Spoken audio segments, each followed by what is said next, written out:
펼쳐봐 left and right. You know you feel so right. 다른 시선 따윈 don't care. 너 기타 잘하 소리쳐. You know you feel so right. 이제부터가 시작이야. Oh, I'll take you to the moon. Come on up and enjoy your ride. Oh, I'll take you to the moon. Just be ready to enjoy your night.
Hello guys, welcome. Happy to see you. How are you doing today? Hope your Friday is going well. Hope your weekend is starting well. If it is starting for you already, it did start for me, so I'm happy. I'm happy.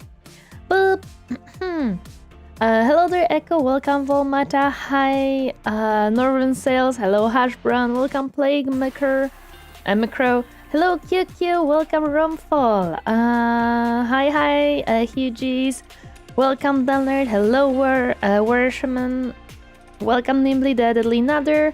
And hello, Party Dave. And hi, Griffin Pilgrim. Happy to see you guys. Hope you're doing well. Hope you're doing well. Happy to see you, Dari. Happy to see you guys too. Today, I finally at work at my new job that I have started this Monday. I finally started to actually do a little bit of my future job, like one little part of it, or maybe like a small part of it, finally. And I may or may have not already garnished love of my team leader. Was very appreciative of the fact that I was able to hop in really quickly and help her out with, too many tasks that she has to take care of. So she was very appreciative. How's it going? For first 3 days, I was mostly doing some learning stuff. Like I was learning about the company, about the new job, about all of that. You know, the boring stuff when you have to sit through a lot of different videos and read through a lot of different safety precaution things that mostly happens with changing a job, which is a thing that I think happened every time that I had to change a job. You have to have those like onboarding stuff plus all those like safety and all of that. So I had to do that. On Thursday, they started to slowly explain to me the stuff about the company and stuff like that. So that's good. Oh yeah, I see why I'm not seeing all of the messages on YouTube, because YouTube is stupid. Thank you, YouTube. Hi, Thomas Rumba. Welcome. Happy to see you. How are you doing today? Yes, new job. So they started to like slowly explain to me about their systems that they're using, and you know the other fun part of you have to learn 10 different softwares that you're gonna be using from now on. So on Thursday I was starting to learn those. And I was like fully introduced to the whole team as well, because mostly they are in the office on like Thursdays and stuff. So they introduced me to everyone.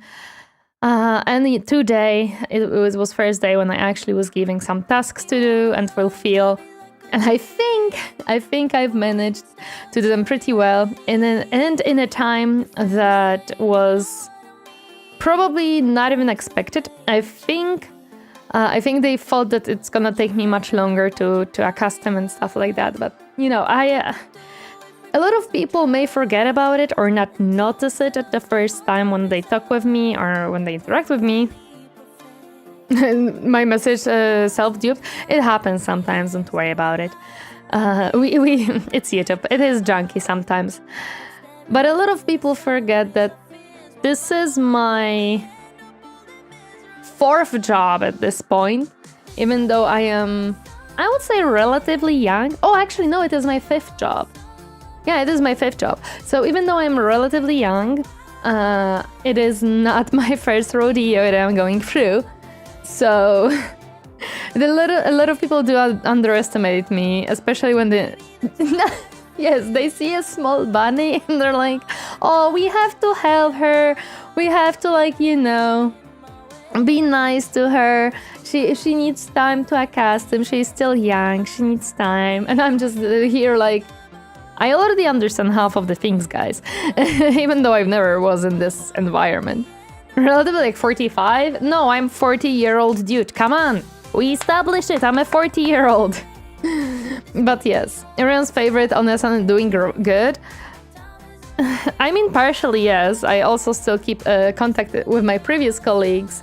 So apparently, at my previous job, my previous boss went up again to the, you know, CEO, CFO, all those, you know, higher ups people who are so smart and so great at at leading the company. So he went there and he was like, guys, we can't keep doing this. We can't like not give money to people and lose them to other companies, even though we know these people are valuable. Probably not gonna happen. So the back pain times, huh? Yeah, the back pain is there. I'm still only on my second job, but my first job was when I was 12, 16, delivering newspapers. I think there is nothing wrong if you don't change jobs oftenly. My situation was that I was changing jobs mostly. In majority of cases, I was changing jobs because there was just a better opportunity. So I was changing a job because I could get better experience and better money at the new company. So majority of there was only one instance that was not correct, that was not what was happening. But in majority of the cases, 4 out of 5, I was changing a job because there was just a better option. So if you have a good option, if you have a company that works for you, if you have a company that upkeeps with your scaling skills, upkeeps the pay and stuff like that, yeah, that's pretty good. Nothing wrong with that. I'm coming up to my 20th year with the company next year. Yeah, there is absolutely nothing wrong. Nothing wrong whatsoever. I do, like, my father is also a very long time at his current company. If you get good money, you get opportunities, you're learning, you're enjoying it, sounds perfectly good to me. Every Vtuber is a 40-year-old with a beard and voice changer, didn't you know? Exactly. It's exactly what it is. So yeah, I think that it depends on your situation. I was just in situations where the company I was working at was either not willing to pay me more. A lot of times it was actually they were not willing to pay me more, and they were not willing to provide me enough learning opportunities, which was an issue. It was a huge issue. Previous company, yeah, they just didn't want to pay me more. So I left for a company that was willing to do it. It is what it is, to be honest. Jobs, I view nowadays, like with this change of jobs, at the very beginning I was extremely sad. I was extremely unhappy that I have to change this job because my previous job was 100% something I really enjoyed. It was definitely people that I enjoyed. The issue was mostly the fact that the company itself was just making questionable choices and was not willing to really pay me up for the job I was doing. But once I changed that, like once I swapped this job,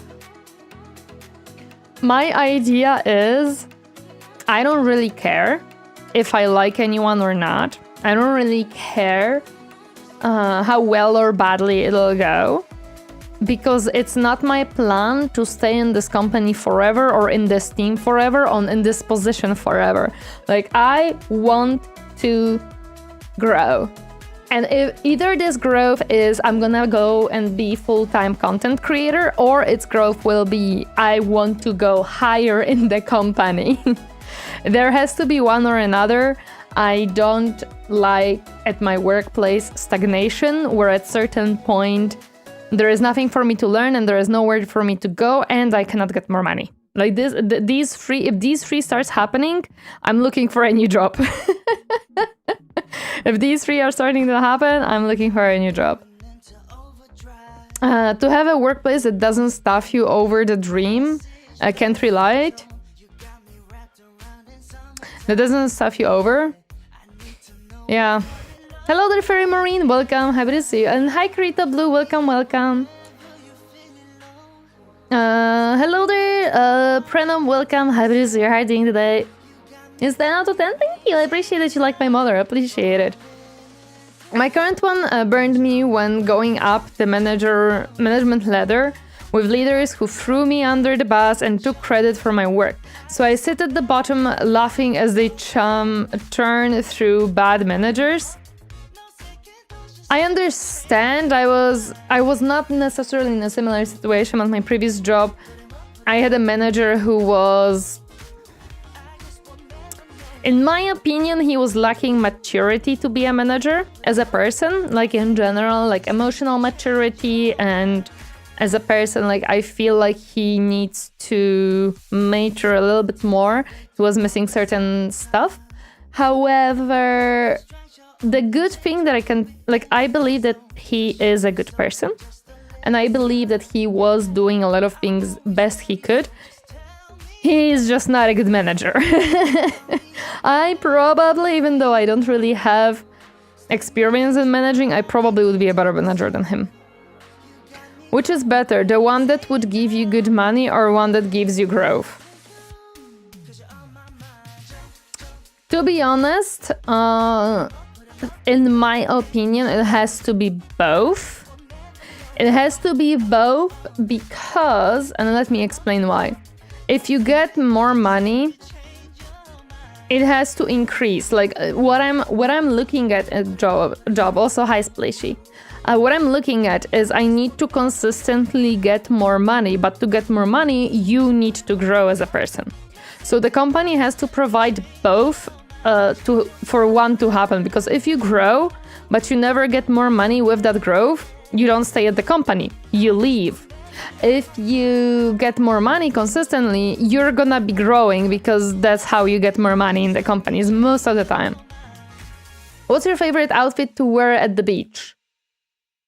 Probably either like a summer dress or a skirt and like a nice t-shirt. Not as good of a manager as Ryden on here. Probably not. But Captain really, like, probably would be a very good... Captain would be probably a very good manager, yes. He has the... I'm mere assistant here. Is Captain an assistant or a manager? I would say Captain is... a little bit both. He helps a lot with planning and deciding on certain stuff. However, I am the person who makes the final decision if something will or will not happen, or if I do or do not do something. Oh, this just popped up here. Hi, Demas Rumba. Thank you so much for 5 months. I appreciate it. Reggie, thank you for a Prime. Thank you. I have Prime free this month. Here you go. Thank you. I appreciate it greatly. Fuck you, pay me, Tori, probably. Hello there, Tidius. I wouldn't say fuck you because I'm not a person who swears in the face of someone. I don't think I've ever told someone in the face fuck you unless it was jokingly. Like, I don't know, when I was playing Deadlock with Rookie and he stole my kill and I said fuck you, but it is like, you know, the joking type of fuck you that is not really meant to hurt anyone. But I was telling my boss that I need money and that I am in the job for the money in a lot of ways, not only growth but also money. And I told him that I will leave if there is no money. And guess what? I did. I did leave when there was no money. I do not lie. I am a person who will not say everything into your face, but I'm not gonna lie to you. Like, I'm not gonna tell you that you're a great artist if I do not believe you are. I will tell you you're making progress. I'm gonna tell you that you may have to work on something, but I'm never gonna lie to you in that way. Are you an artist? No, I'm not an artist. I did used to draw, but I do not draw anymore, so I wouldn't say that I'm an artist nowadays. I do paint minis, however, I am a very much beginner at them, and I'm just doing it for fun. But I'm not an artist, no. I agree with your assessment, but it might be good to know which is better on its own, or perhaps which one that would be less painful to feel the lack of.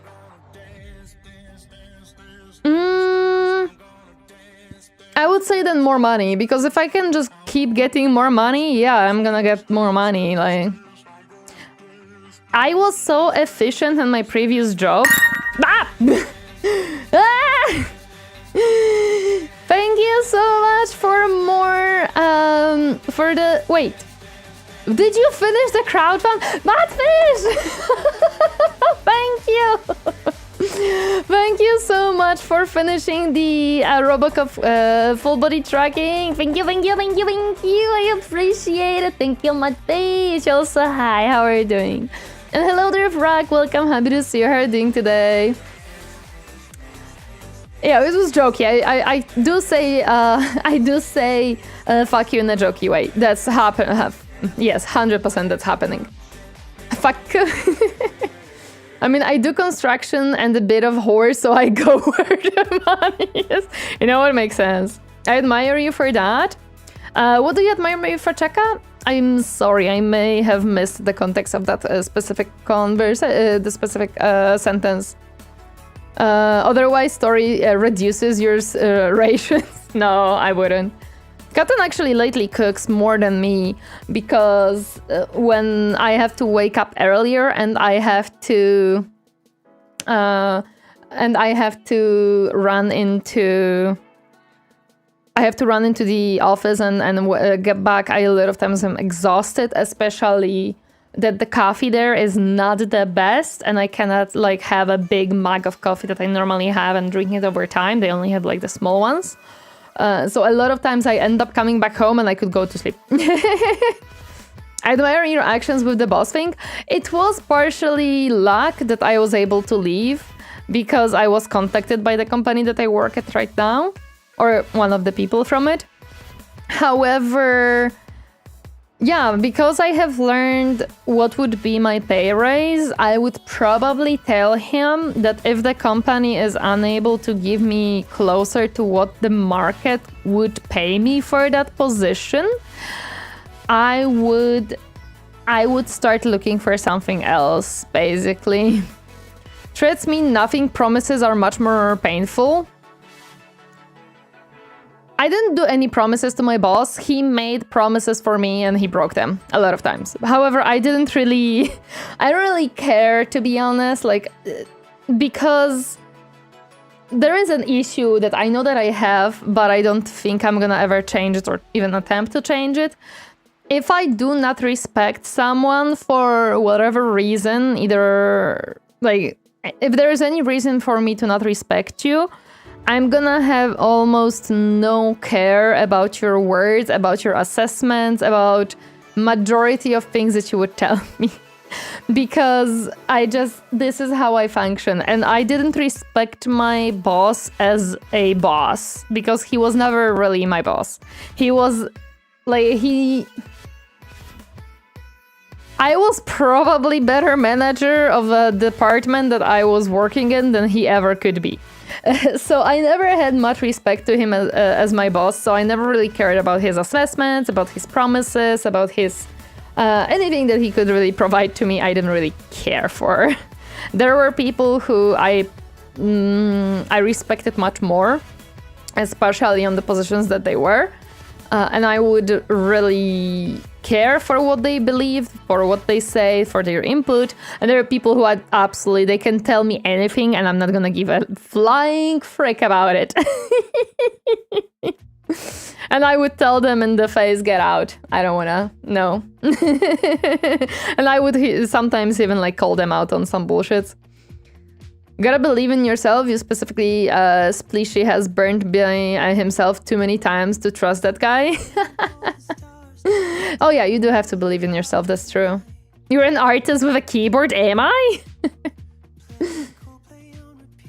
You're Tori's own Skaven slave? Nah, never! I need more warriors. Yeah, Captain became a housemate since I changed my work and since I took over working on the script for the video. Hi, Potato, welcome. Happy to see you. I think I missed someone else saying hi. Let me just...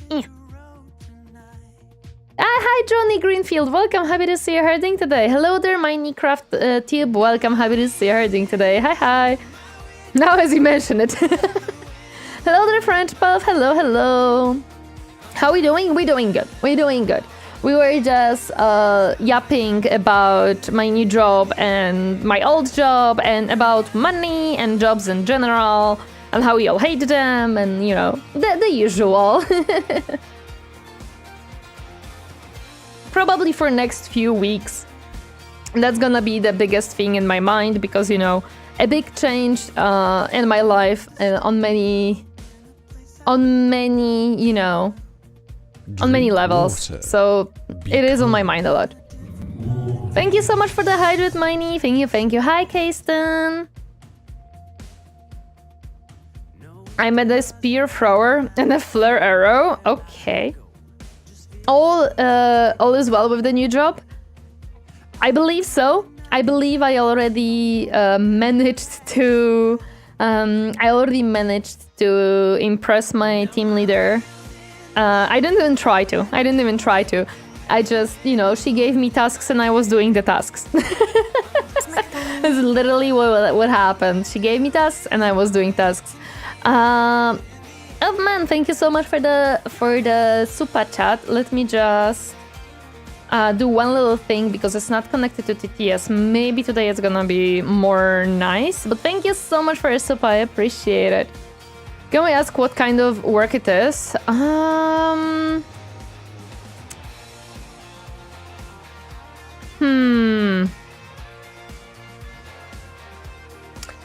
Can I tell you what is my job? I can tell you the general...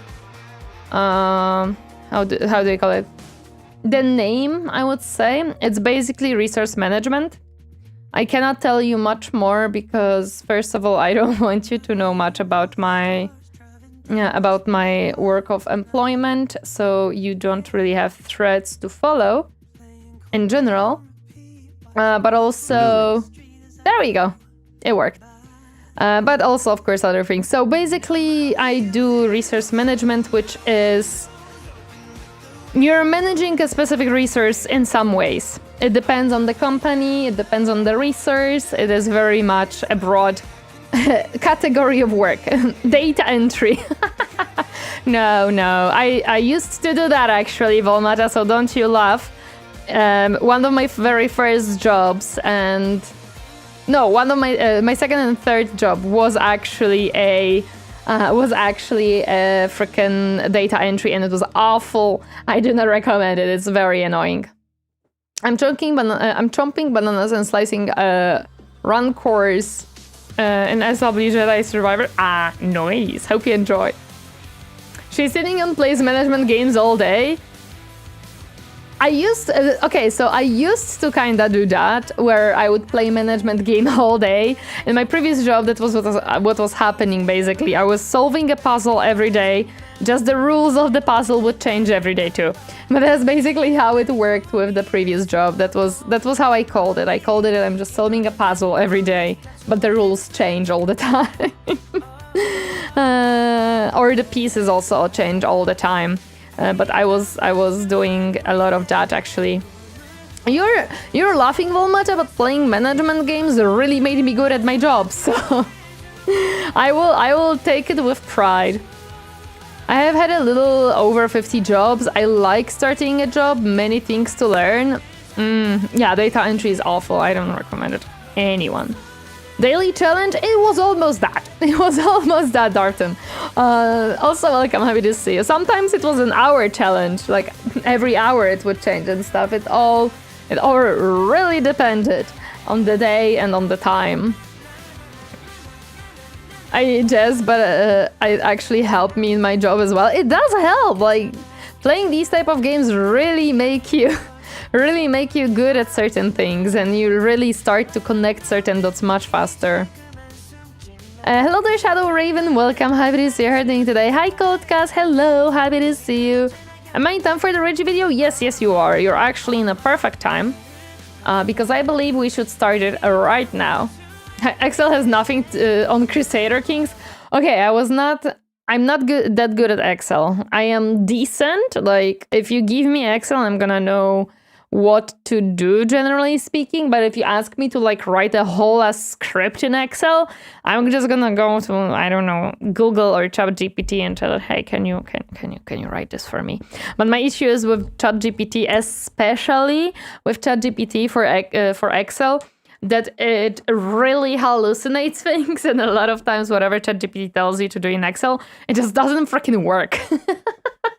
It just gives you freaking things that do not exist within Excel. I'm excellent at it. I am not. But fortunately, it never was necessary for me to be like very good at Excel. So I'm fine.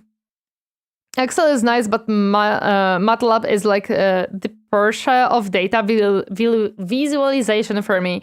Unfortunately, I don't know that one. I only know Power BI, which is the kind of standard visualization of data a lot of time. I've over 1k in hours in Satisfactory and Factorio, close to 1k in Captain of Industry.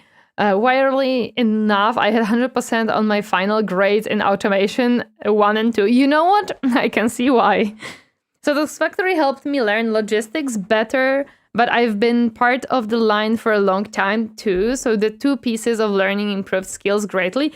Yeah, like this is the funny part.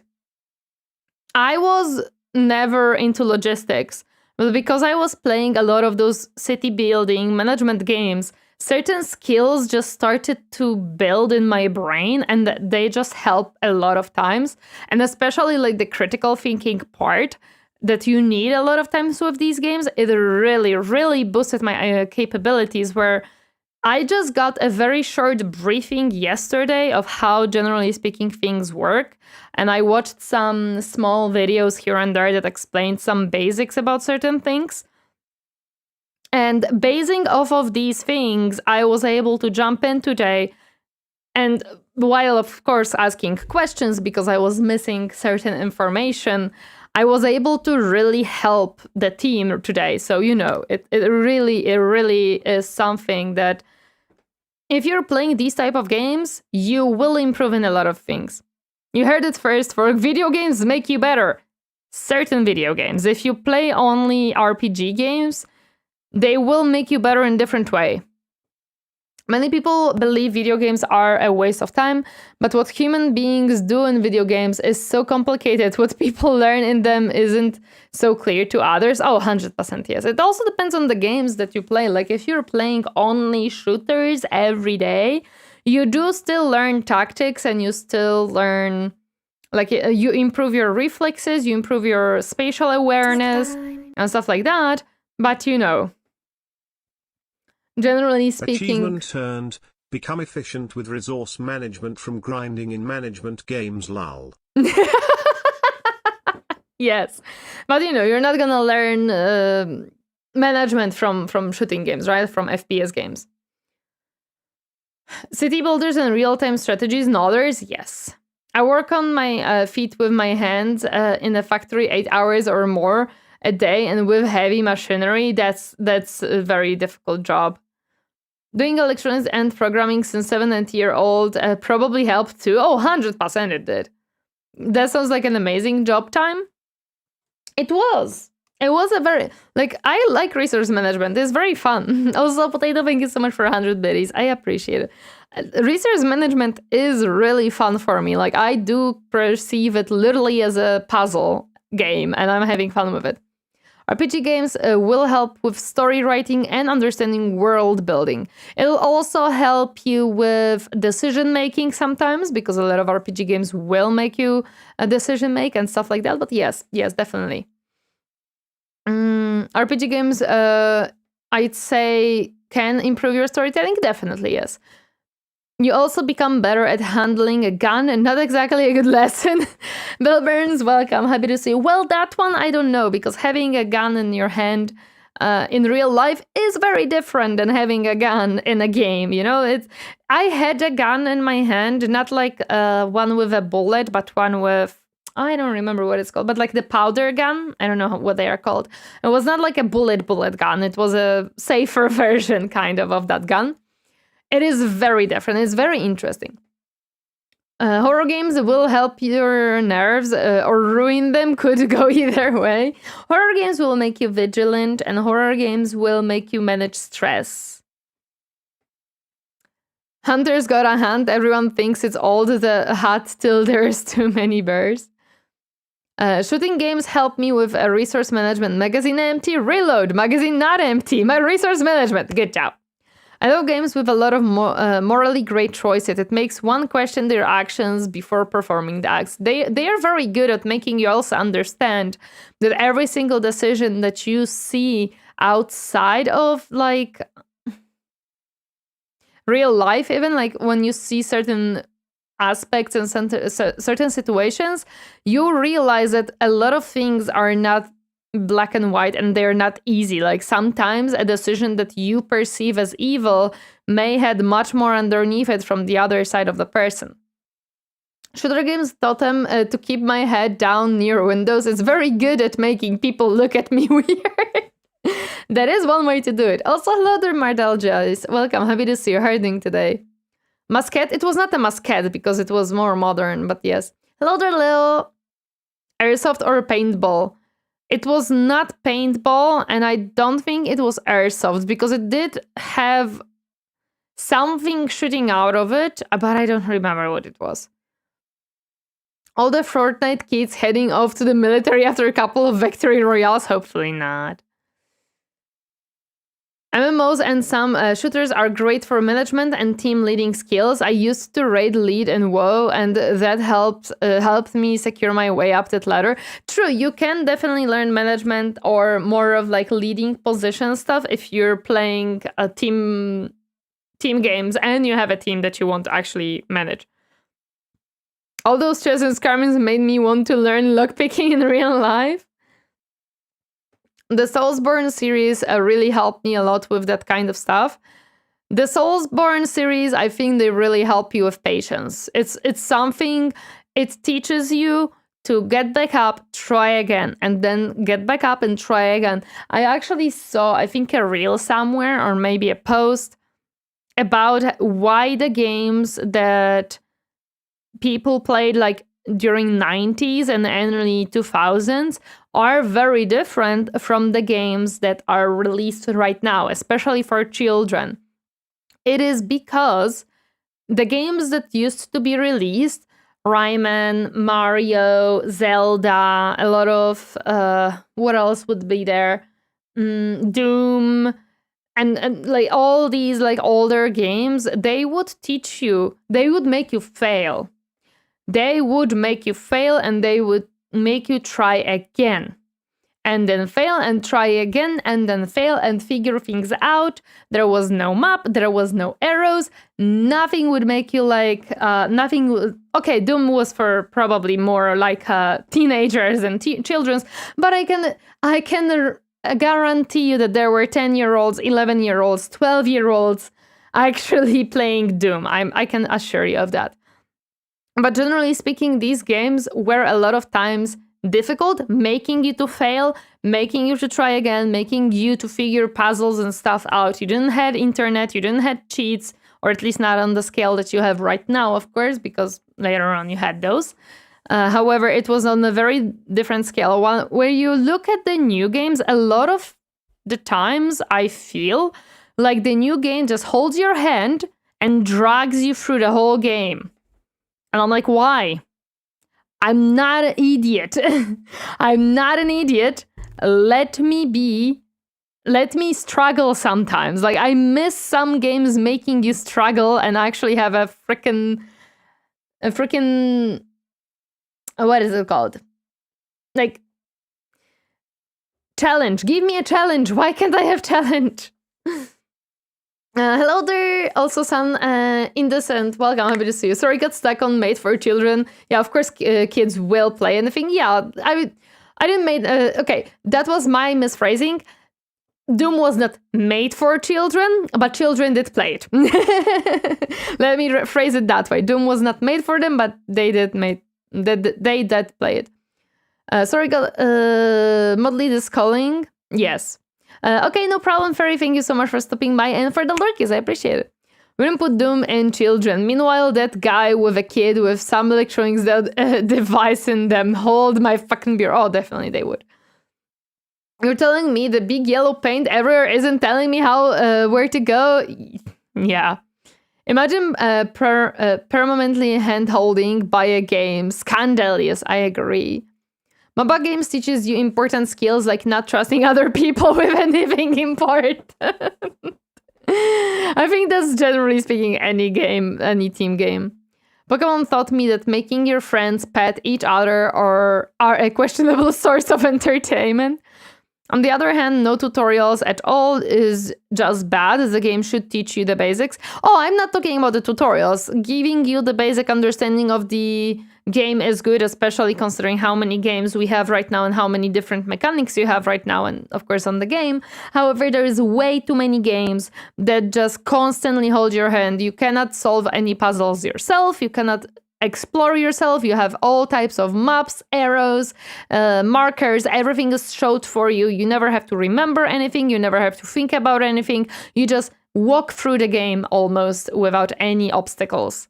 I was 8 when I played Doom 93. My father considered me mature enough to understand between game and reality. Yeah. Modern games hold your hand and all the way to the in-game shop. True. I'm sure part of it was just technical limitations, but yeah, they were much more challenging in general. Part of that was brought over from the arcade games because these were pretty rough too. Yeah. I agree with you, but I also legit have a friend that is an idiot, pro yellow paint on an interactable stuff, and it's weird. And this is the issue, because I think part of the reason why he may be this type of person is because he never learned that he should struggle sometimes and he should have a challenge sometimes. A lot of people are like this, where they never had to actually figure something out. Everything was given to them on a silver platter.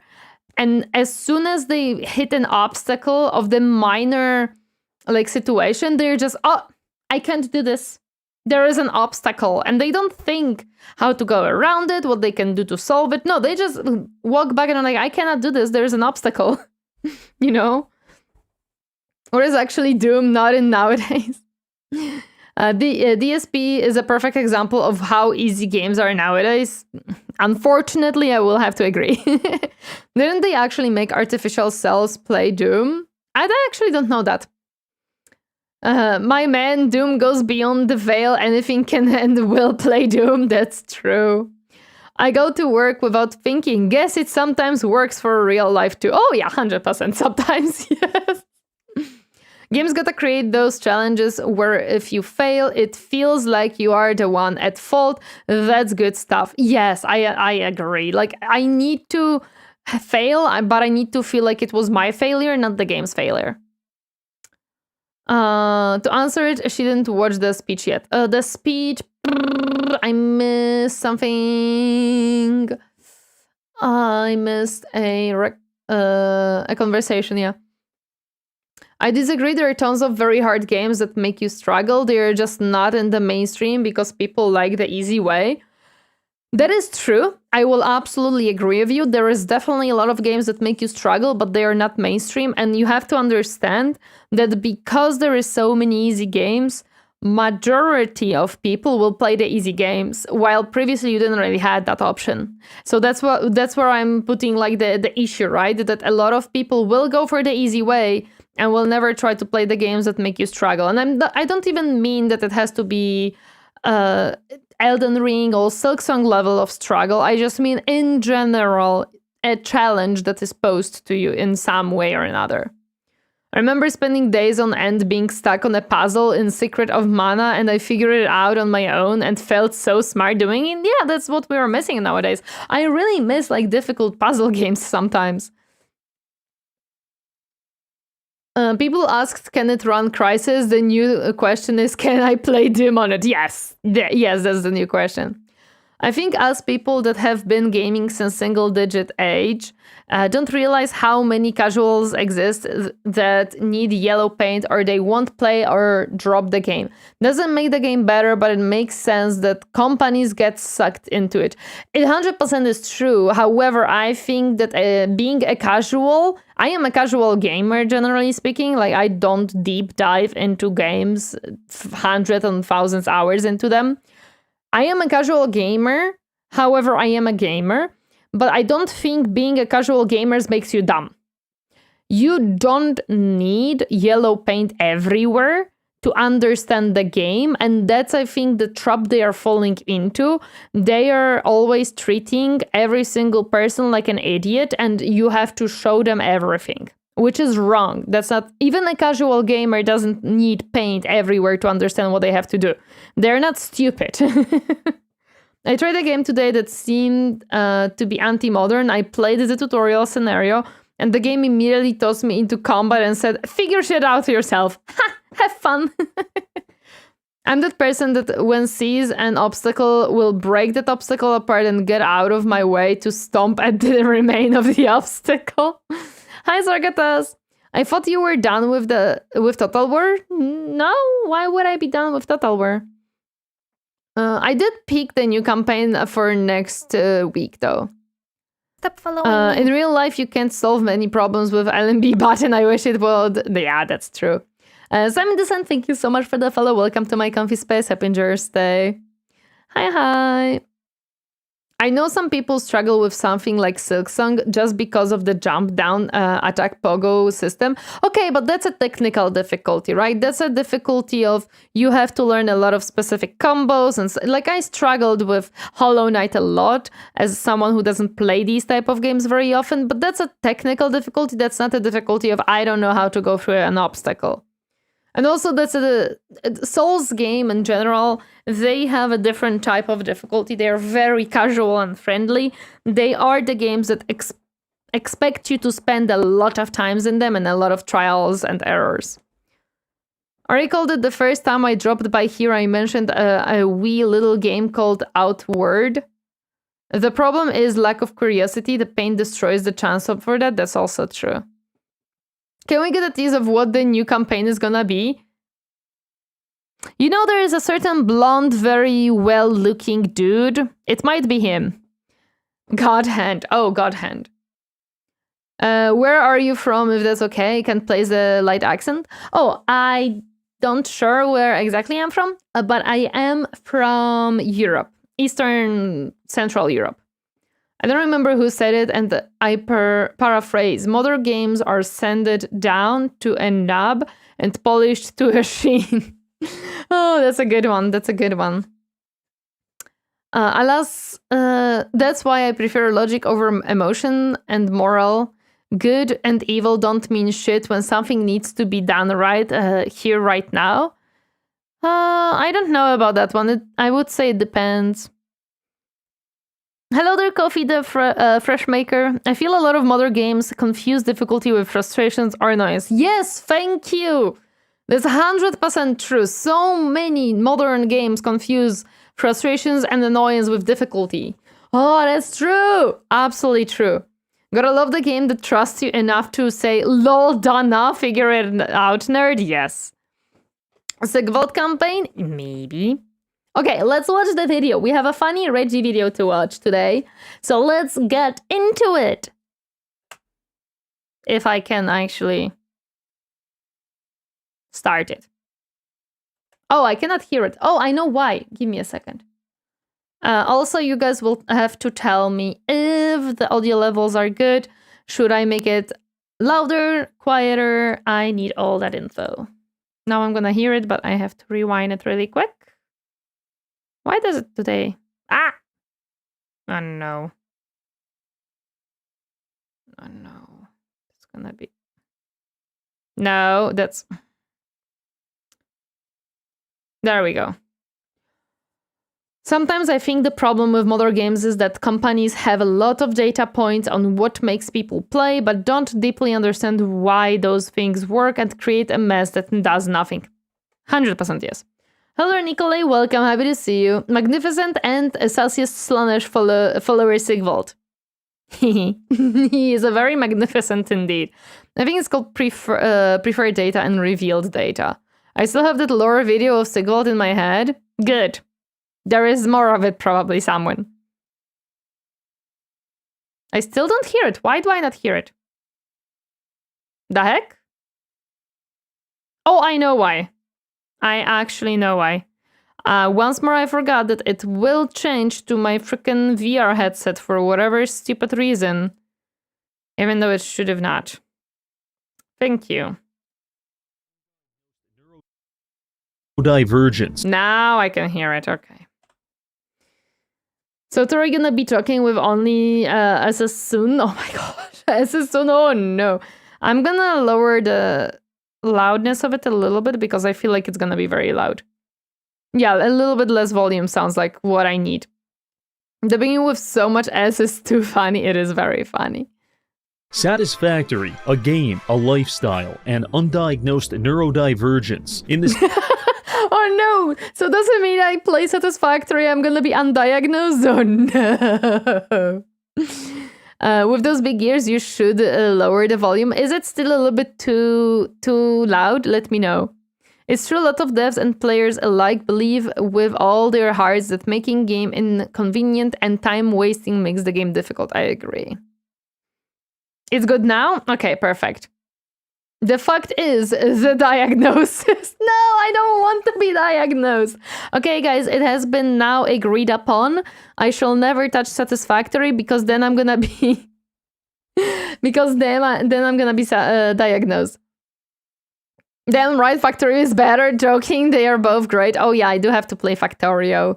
I'm gonna be scared of Factorio because you have bugs. In Satisfactory, you just chill, but in Factory, you actually have to defend yourself. Those conveyor belts need more yellow paint.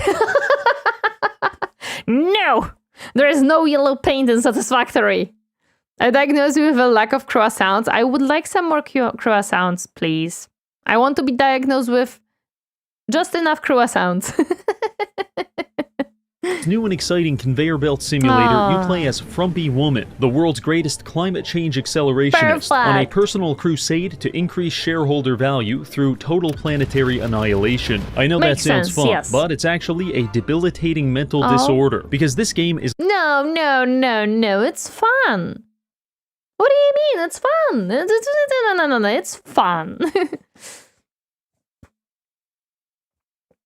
I've got to teach you the ways of the spaghetti. Oh, you didn't saw my spaghetti in freaking shapes too. Mudfish saw it and Mudfish was crying looking at my spaghetti, but it worked.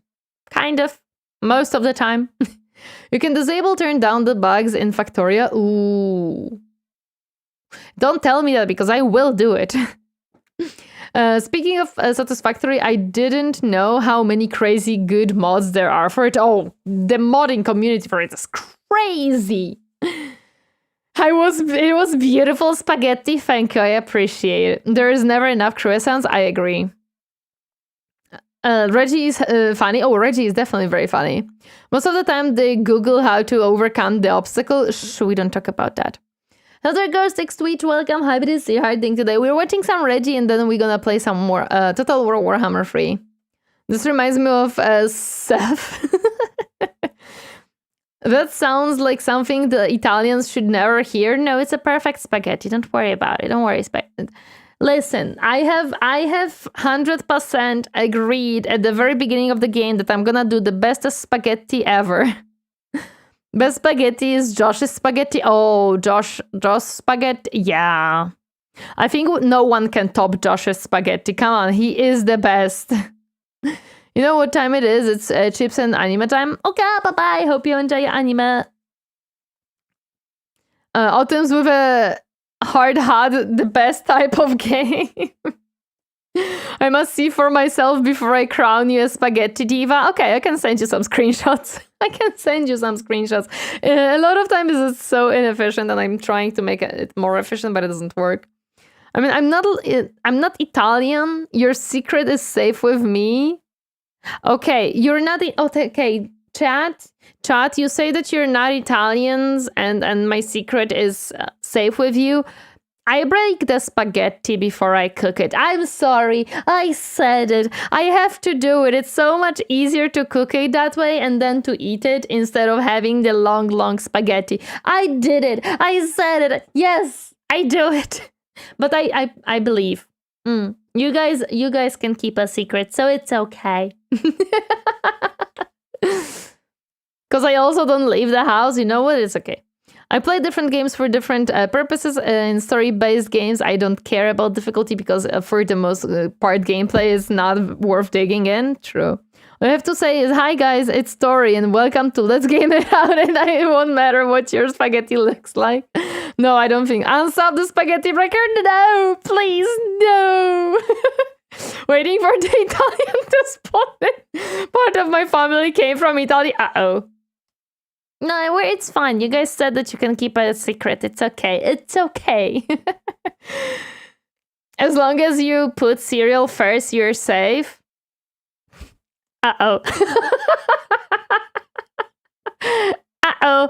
I like a crispy cereal. I don't like soggy. I don't like soggy cereal. It must be crispy. And if I put it first, it's gonna be soggy.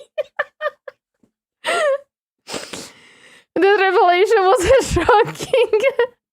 A dish full of walnuts threw itself on my table. You do not. Made it cereal first, milk second, then is the bowl. Well, the unfollow button has suddenly yellow paint on it. No, please. I do it other way. I put milk, then cereal, then more milk. Remember, it doesn't matter if you put the cereal on the milk first, the bowl comes later. Of course. Christ in olive oil. In fast-paced games, I do dig into every mechanics to upgrade my combo skills and stuff as high possible. I see. Yes, hello, Italian police. Italian spaghetti police. Yeah, get better tops. Evan late caught a live stream. Great listening to not having cheese like in Doom. I don't give a fuck. Hello there, Mom. Kibat, welcome. Happy to see you. How are you doing today? Soggy cereal not in this house? No, not in this house.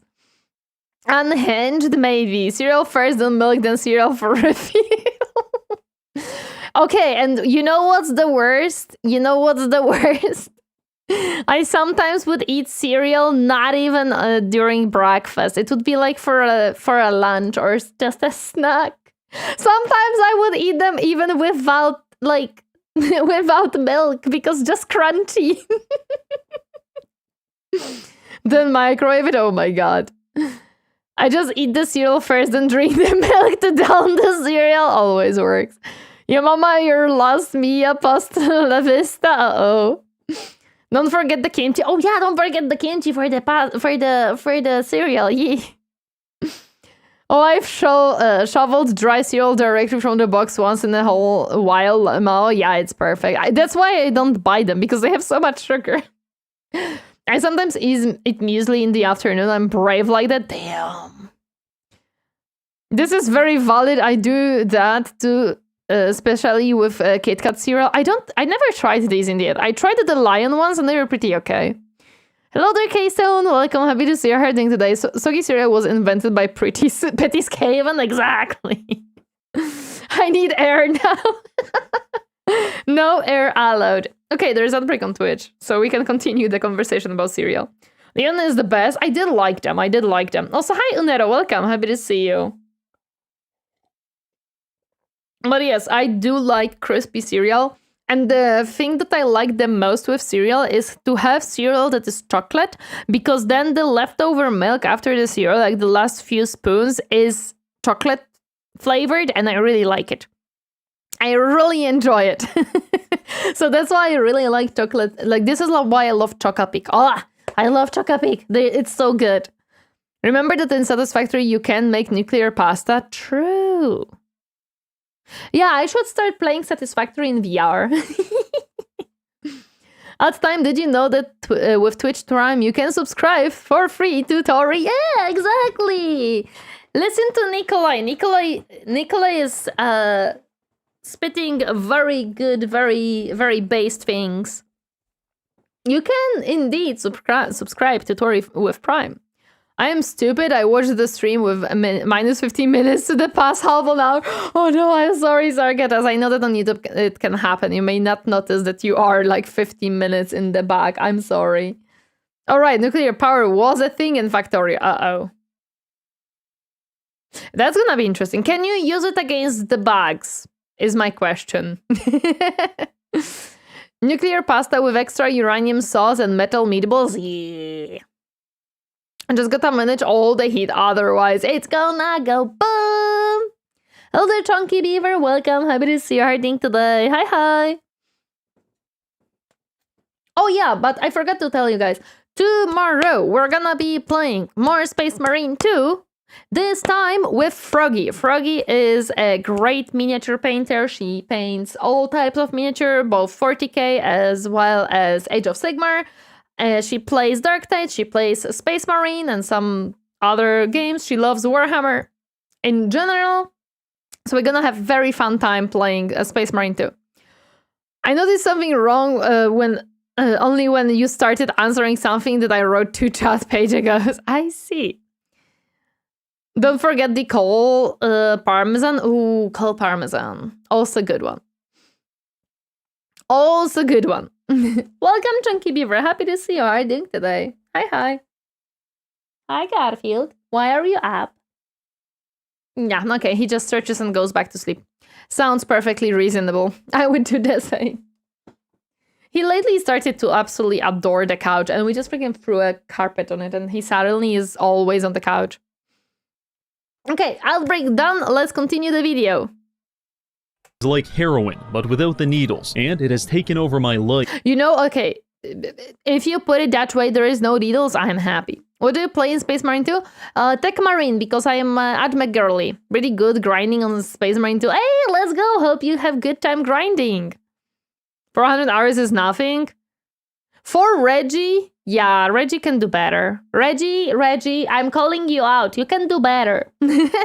I think I had a wife and kids before Satisfactory. However, I can't be sure, because I've replaced all of my formative memories with the optimal build order of smelters to max. I'm worried now if he remembers how to play other games.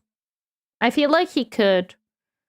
No, we have to make sure that he can still remember other games. Maximize my chances of a woman never talking to me again. But that's alright, because this game is... He doesn't need a woman. He needs no woman. He needs an optimized factory. As you hit that sweet 2k in game, you don't really play the game. Especially in Factorio, I know someone with 45k hours. Oh my goodness. 400 is rookie numbers. Yep. So I don't give a fuck is all weapon infinite ammo. I don't... is good health. Is passed through wall collision. Remember those since the mid-90s? Isn't about women, it's about the environment. And the only thing the environment fears is us. Because we will utilize stunning innovations such as complex train networks, armies of kamikaze drones, and unregulated pollution to commodify every known resource on this godforsaken... No, the pollution is very much... Oh, I muted it by accident. The pollution is very much organized somewhat, a little bit. To commodify every known resource on this godforsaken world. Can we successfully achieve planetary domination, or will I get really confused by my conveyor belts and... No, this looks perfectly organized and fine. I see no issue with these conveyor belts. Do you guys understand what is going where? I can understand what is going where. Some of them are going one way and the other are going the other way. Everything makes sense. Isn't an optimized production line a worthy reward in the end of itself? Of course it is. Reggie got hundreds of hours playing as a slum landlord in Finland. He got unique hobbies. True. Places. It's all obviously going places. Exactly. It's going places. It's all okay. It needs more yellow paint. This looks straight. Yeah, it looks a little bit too straight. I feel like he has to throw in some more curves. die in the process. There's only one way to tell, but No, first, he's not gonna capitalism. Hypothetical situation. You're home alone eating a salad when suddenly a gang of IRS agents break into your apartment and start harassing you. It's been 14 years since you filed your taxes, and they're threatening you with late payment penalties. Honestly, it's not looking good. However, all of this could have been avoided with today's sponsor, GamerSupps. This How? How does the freaking GamerSupps help me with with anything of this? company sells delicious and highly effective energy supplements by Oh shit, I have 540 hours in this game. Time to get the diagnosis. You gotta get more, dude. You need like 1,000, then we can talk. Just need to color code the lines. Blue goes one way, the blue goes the other way, and the blue is where it stops. It energizes your brain, making you remember your taxes. Ah, of course. You fool, you don't skip Reggie sponsors, you never skip Reggie sponsors. Suggesting even a single picogram of their patented formula, you will have the requisite strength to beat the IRS to death. Taxation is theft, and I don't want you to be victimized. So please, get your GamerSupps today using code REGGIE for 10% off. Now, back to the video. Here we are. Okay, I think I need some of it, but not for, like, I pay my taxes, okay? I pay my taxes.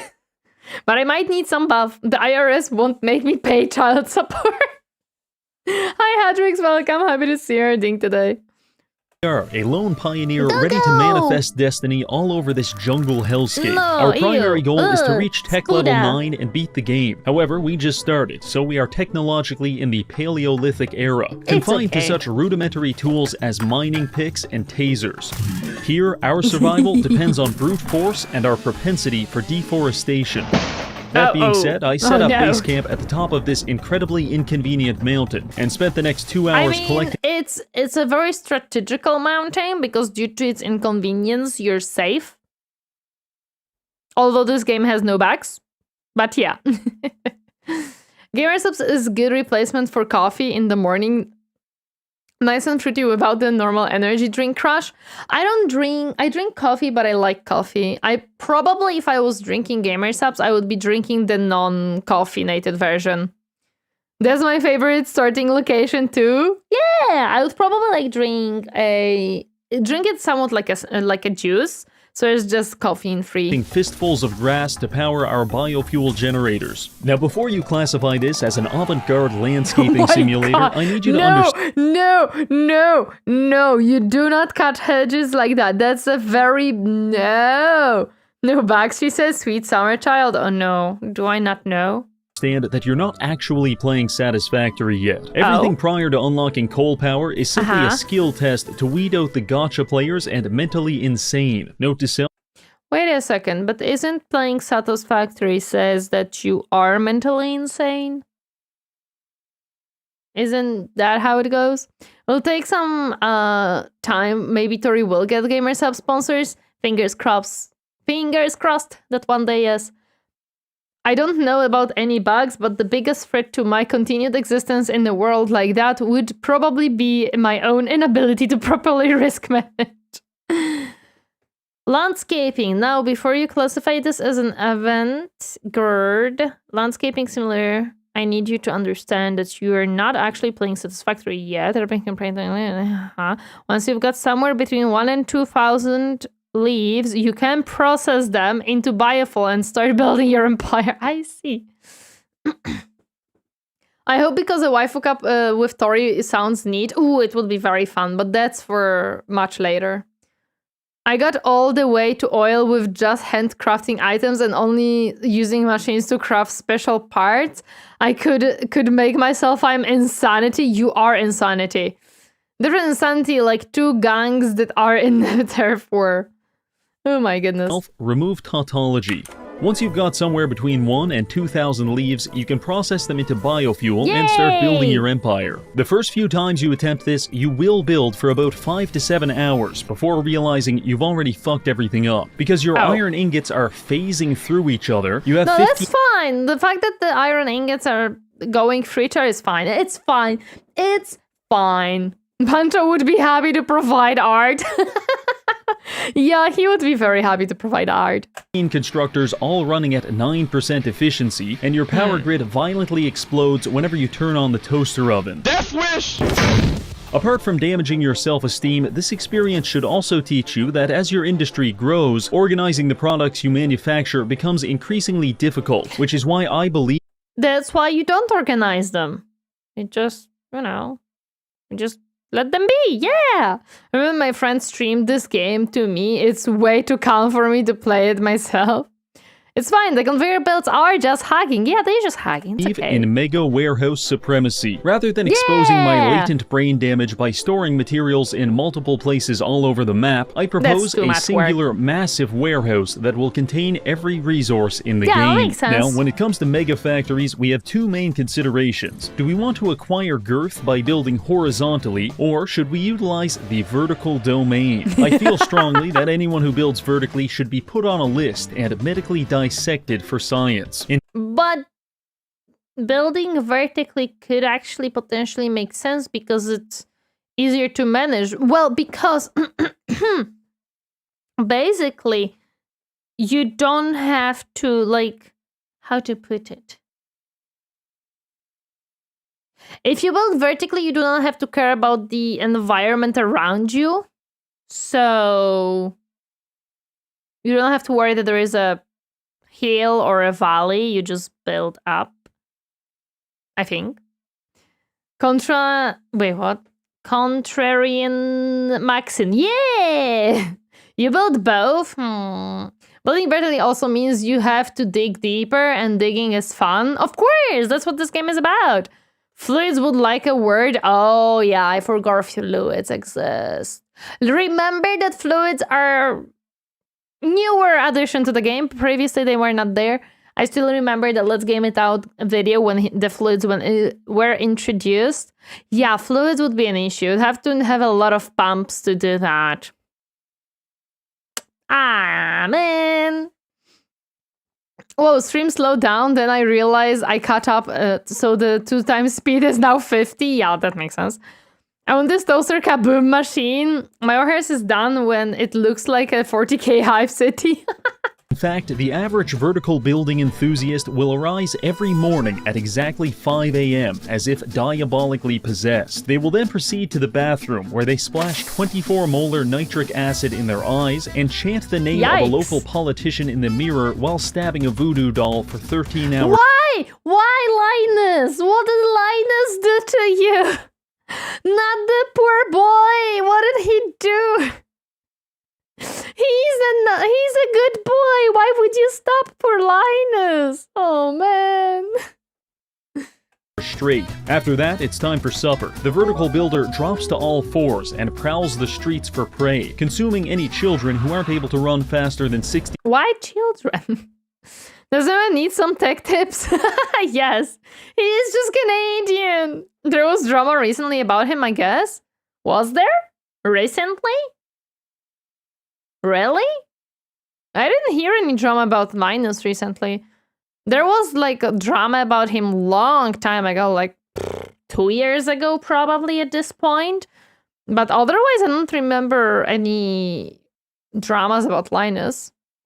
Reggie, stop watching my in real life streams just to slander vertical builders. Well, that's not a new video. Oh, maybe there's a connection. You might be right. Yeah, about his employee leaving and him making some comments about it. I don't know how much about it. Oh, I didn't hear about that one at all. Did he keep his mouth shut about honey or something? About honey, I don't know, because a lot of people did. So it's like, no idea, to be honest. But yeah, I didn't know that there is actually drama with Linus. I know that there is several people who left his company, like the old timers. But when I watched every single one of the videos about why they left Linus Tech Tips or the media group, it was mostly they had their personal reasons. Like they just wanted to do something else at this point. They just didn't feel like they want to stay, but that was kind of it. The Linus company sell off somebody's prototype without permission some time ago. Never heard of that one either. But I don't also sit very deep in Linus' company. Also, hello there, MH welcome, happy to see you. Horizontal gear maxing, oh my goodness. 25 kilometers per hour. Child Honestly, slay. that's pretty gruesome stuff. So we're going to be building horizontally. This is going to take a lot of Okay, so now let me hear about the horizontal builders, Reggie. Come on, we understand you hate the vertical ones. What about the horizontal ones? concrete, so let's get to work. I start by locating all limestone nodes within a 1 kilometer radius, set up some that's automated important. mining drills, and create a pipeline of conveyor belts to transfer everything to a concrete factory, which produces 75 bags per minute. We also need iron and some copper for this project, but our power grid is kind of maxed out right now, so we have to resort to the shameful and repugnant portable mining devices. A lot of them I see, okay. I see how that goes. You don't build floor, you lay it across, I guess so. Good afternoon, happy to see you. Someone that quit said that they got depressed working in your boss's third house, not knowing if they will ever be able to afford one, and that caused some drama.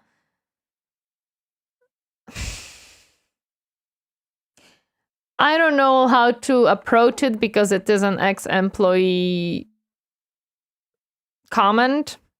And to be honest, it's like saying, like working in any company, to be honest. You never know if you're going to be able to afford a house. It's not like it's Linus's fault of how much the housing costs.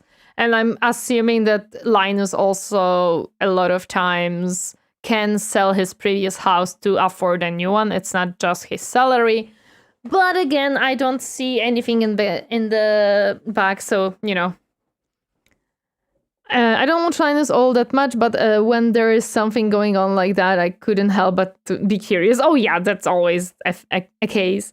Also, I'm technically here for the Skaven, but it's a Reggie react, so it's a win-win. Okay, so I see that we're doing a let's game it out approach. Noted. Sure, Reggie, that might work too. Using portable miners is kind of embarrassing. What the fuck is this piece of shit? It's like smoking crack in a public park. Sure, everyone has to do it at some point, but if I catch you doing it for more than 10 minutes, I will report you to the police and I will take your place. Anyway, Then I will take your place. I see how it is, okay. Hello there, Hugh, welcome. Happy to see you. How are you doing today? No, we are not playing Satisfactory today.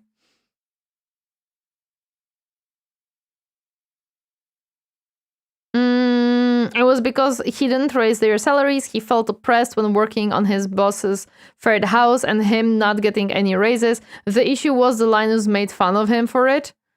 Okay, if Linus made fun of him for it, I would agree that was not very tasteful to do so. I do agree on that one. I don't think he should. Even if there was a reason as to why raises were not given, maybe the employee was not growing enough or not, I don't know what was the internal reason for not getting raises, but if Linus was laughing at the person for not feeling accomplished within his company and not feeling good about his salary, that is never a good approach. And with that, I will have to agree. Even though, generally speaking, I do generally speaking enjoy their content and a lot of their videos. I do have a nice time watching TechLinked.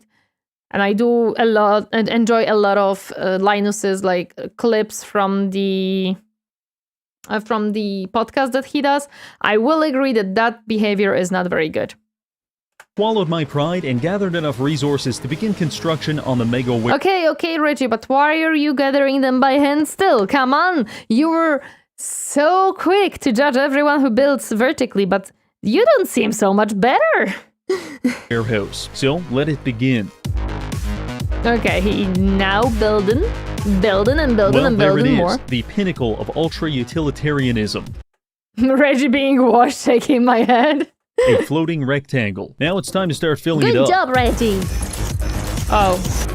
Oh boy. The goal is to have every resource enter and exit this facility. So, for example, the iron ore comes in from these elevators, gets stored in these containers, leaves on this conveyor belt, comes back as iron ingots, stored again, leaves again, back as iron plates, stored, leaves, and finally returns as reinforced iron plates. Oh you may look at all of this and ask yourself, boy. is this physically painful? The answer is yes. But it's necessary. I have a concept Why is it necessary? Okay, so we have a concept. Okay, let me listen to his concept. of happiness, and every step towards it makes me increasingly suicidal. I don't let that stop me though. I think that's opposite of happiness. I think he needs a new definition of happiness. Because I believe in the process, and you should too. The Mega Warehouse will take care of you, as long as you play by its rules. For example, there will be a temptation to build some kind of ladder or ramp to safely reach Yes! the ground, but any Do real it! warehouse enthusiast will simply launch themselves off the top floor while using the industrial machinery below to cushion their fall. Okay, Also, you may notice sure. that occasionally animals like to spawn or wander into the warehouse. I regret to inform you that there is no effective way to get rid of them, but there is a really fucking funny one. Of course, it's jump pads. Of course, he is jump pads. I think he has connections with Slaanesh. I feel like it. Yeah, you could say he's building character. Lol. I'll conclude this rant with one final thought. If you want your warehouse to be artistically satisfying or even beautiful, you're going to need to buy cosmetic items using Awesome Shop tickets. Don't worry, this isn't an in-game cash shop. It's actually much worse. To gain Awesome Shop tickets, you'll have to acquaint yourself with the Awesome Sink. You spend hundreds of hours carefully producing each item in your factory, and this is a machine that grinds them to dust in exchange for company fun tickets. No, I don't want to grind them to dust. No! Give it back! There are two ways to view this interaction. The Awesome Sink is either a New Age religious icon, which requires ritual sacrifice, or it is the hypothetical home invader that forces you to choose which one of your Yeah, I know, but I do want pretty factory. kids will be shot in the head. Fortunately, I've got about 10,000 kids, and they're all named Reinforced Iron Plate, so the decision isn't too difficult. By this point, our industry looks like this. We have 4 iron extractors pulling out 480 pieces of ore each minute, which we are refining into various products at one of several micro factories across our territory. We've also got the same Yes, feed recycle, Jesus. I wonder what are mini factories in his mind. Like, what classifies as a mini factory?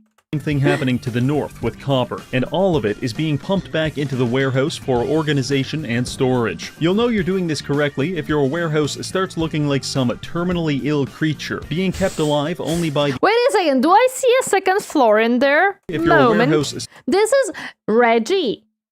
This is a second floor. He is cheating.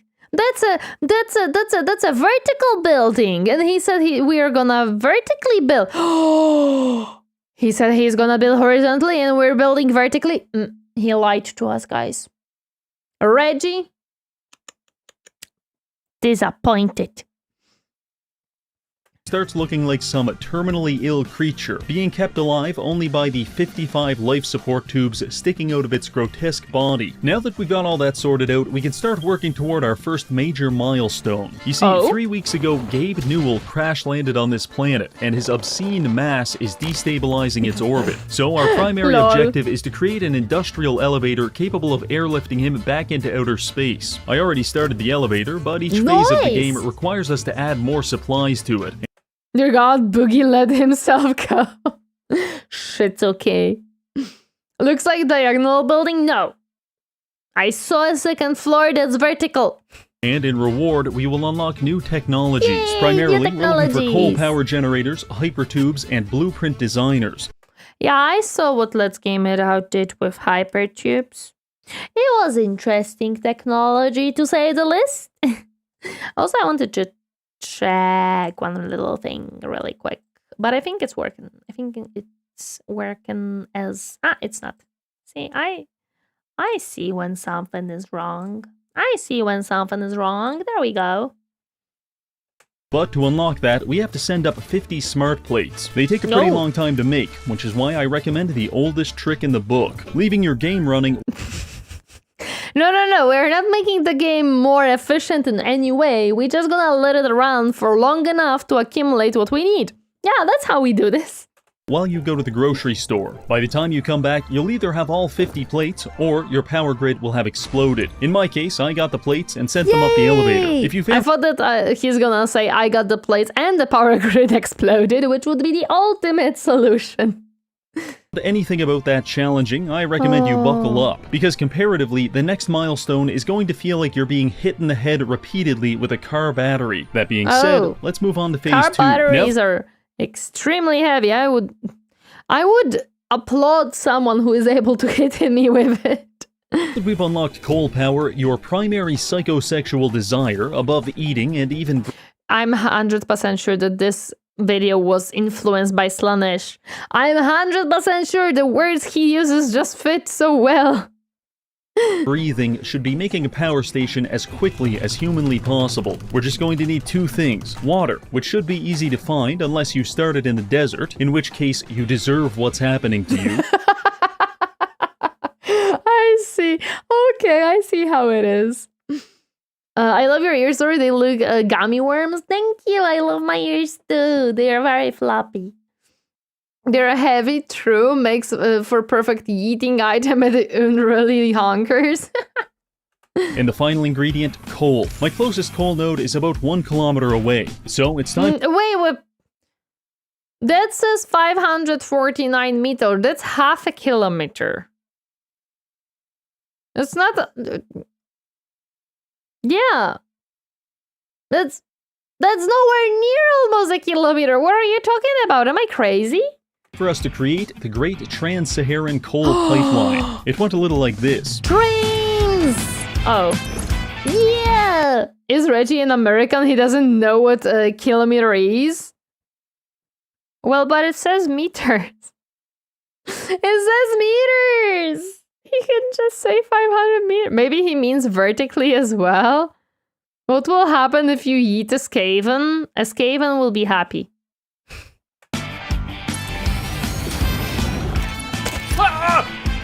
Damn! The heck are these? No, these are scary. Ew, they look like spooters. Fuck you! Alright, that was not very fun, but... The spoilers are scary. I hate it. I hate it. Well, is Reggie an American? He doesn't know what a kilometer is. They answered the question. It starts at the end time. They eat an Skaven into low orbit for the lull of it and the start of the Total War 2. True. Spoilers are scary. Why Let's are run they it down to the jumping water to? extractor, build a few power generators, and call it a day. Setting this up is a huge step forward, because it's all completely automated. Yay! Our manual biofuel generators walked so that the coal power could run. Yeah! Actually, it's more like they dragged their body across the floor in agony, but either way. You know what? It doesn't matter. It worked. It worked. Now, when you look at your power grid, you're going to think 2 things. First, JFK wouldn't have been a very good boxer. He didn't have the head movement. And second, wow, look at all this power. I am set for life. The latter observation is what we call a delusion. But for now, we can live. Yeah, no. As far as I know, in Satisfactory, the factory must grow. And if the factory must grow, there is never enough powers. You always need more power. The easiest American tell when you compare it to X creator to whitest. X creator, yep. In its blissful ignorance. With that taken care of, I set up a few steel production facilities and started unlocking new tech for us. First, we got the blueprint scanner. It allows us to save specific builds inside it and then copy and paste them anywhere we want. This is terrific because setting up storage containers in the warehouse is very tedious and stressful. I think the closest analogy would be diffusing a bomb that's strapped to your own forehead. Wait, no. You don't have time limits. You can spend 100 hours on building just one warehouse. That's okay. This is a very starter power setup. Potato is already judging every single minute of this video. In previous versions of the game, you could exploit the blueprint scanner by placing it at the bottom of a lake, building a water extractor inside of it, and then pasting this blueprint on dry land, or even floating in the sky, effectively creating an industrial dehumidifier and providing you with an indefinite source. You know what? That's actually pretty awesome. I love that that wasn't a possibility in any way or form. Of water anywhere in the world. But the legal team at Nestle patched this bug out of the game, and the person who popularized it was found dead with 47 self-inflicted gunshot wounds. Never forget what they have taken from us. Apart from that, they have taken from us infinite water. How dare they? we also unlocked hypertubes and created a hypertube nexus to facilitate high-speed travel between the warehouse and various factories and mining sites across the map. Now, I love that. It's basically you're a little hamster just being thrown through the tubes, or a fish. You know, there are those huge tubes when they have to like move fish from one reservoir to the other, and you have just those tubes and they just throw a fish and it just goes through the... Yeah, this is what the hypertubes are. They're just fish tubes. A pneumatic tube at 140 kilometers an hour isn't exhilarating enough for you. You can stack accelerators to turn this into a fucking cannon. I'm serious. You can achieve faster than light travel using this technique. Oh, by the way, the next milestone is the production of 1,000 smart plates, 1,000 versatile frames, and 100 combustion engines. I really hope you've been doing that, because I haven't. And according to my... He has a coffee mug? I love that. Math, it's going to take about 5 hours. So I set up 5 assemblers to start production and took some time to reflect on my journey thus far. How's the base shaping up? Well, I'd say this is the most tangible expression yet. Although it is vertical, so I will judge you on that. To put it simply, before the nuclear power was introduced in Factorio, I spent 10 hours troubleshooting a power grid consisting of over 2,000 steam turbines that ran for exactly 5 minutes before slowing down and ultimately needing a hard restart. By hand. Oof. Tori Coffee Mug merch incoming. Tori merch would be awesome. We might be able to organize something once I have a little bit more stable and a little bit more people watching my stuff. Modding in hypertubes to 40k to get around warp travel. Of my heretofore undiagnosed autism. Much like a greasy 400-pound strongman, it is best described as functional, antithetical to beauty. And that's okay. You know what? I love that he made this shape into the dude. A Tori coffee sponsor would be great. Yeah, there is like a coffee brand that works with VTubers. I think it's called Itachi Coffee, but I don't know how good the coffee is from them because I've never tried it. We're not worthy of a Jacksepticeye yet. Oh no, we're not worthy of Jacksepticeye yet. Where are my bunny-eared headphones? Oh, Biscuit, hi. Happy to see you. How are you doing today? Oh, this would be actually pretty cute. Like a headphones, but with bunny floppy ears instead of cat ears. That it is the grizzly. Don't let him hear you talk shit or you in trouble. Wait, who? Jacksepticeye? No, I'm not talking shit about him. He has a company that is making coffee and tea, as far as I remember. And we would love to work with him, but currently I'm just not the level of popularity for that company to consider me. Tori brand bag spray, yeah. In Factorio, I once built an emergency power supply pre-nuclear. If power ever ran out, the emergency reserve would kick in, the whole base go into low power mode, and every light would flicker. Oh my gosh. So you know what's going on? That sounds like a lot of work. I mean, the fat guy in the Fibonacci pattern spy. I love it. Those ears will obscure vision every time a human turns the head. I would make them in a way that they wouldn't. Like, they would probably be stiffened in a way so they don't flop as much. You know? I just need more attraction. Sounds fun. Because somewhere after the 20-hour mark, people who aren't criminally insane stop caring. Lol. I don't know who this content creator is, but this is funny. About 90-degree angles. Also by the... We take out loans and get Tori to Offkai this year? Okay. Okay, Captain, I see. I don't even know how much it would cost for me to go to Offkai because it's plane tickets to USA. It's stay there, so a hotel, food. I would also have to be a guest at Offkai. Preferably a guest as in they know that I'm a content creator, but I don't know how exactly Offkai functions in that regard. So it's like, I would love that, but I don't think I have enough money to do that. It worked because I found I could store heated water, lots of heated water that would never cool. Oh. Jerma he's the OG goat. Okay, I've never heard of him. 20-hour mark, you should notice you've become supernaturally good at multiplying by 60 and dividing by 2. Okay, dividing by 2 I'm pretty okay-ish with. Multiplying by 60, not so much. The Europe debuff strikes again. It does. I think you make me feel old. No, don't think about it. Intrinsically know that a saturated tier 2 conveyor belt being split 3 times can supply 35 iron rods, 40 iron plates, and 45 wire production at 100% efficiency, assuming a 35% power slug. Not because I... He lost me halfway through that calculation, I'm not gonna lie. He lost me. Probably if I was doing it myself, I would understand what he says because I was playing Anno, and Anno has the same system of something is being made this long time, so you can supply it with 2, or you need 2 to supply it for 100 efficiency. But as he explains this, I'm lost. Did the math, but because it is ingrained on every neuron in my frontal lobe. After several hours of mumbling to myself about conveyor belts, we have finally produced all of the materials for the next phase of the space elevator. And after yeah, it's space elevator, sure. blasting them into orbit, we've unlocked tech tiers 5 and 6. Notable research includes train network. Wait, so we're so close to the rest. Let's go. Jetpacks, and most importantly, oil production. This is big. Your existence... Trains are more important than oil production. I don't care for oil production. I care for trains.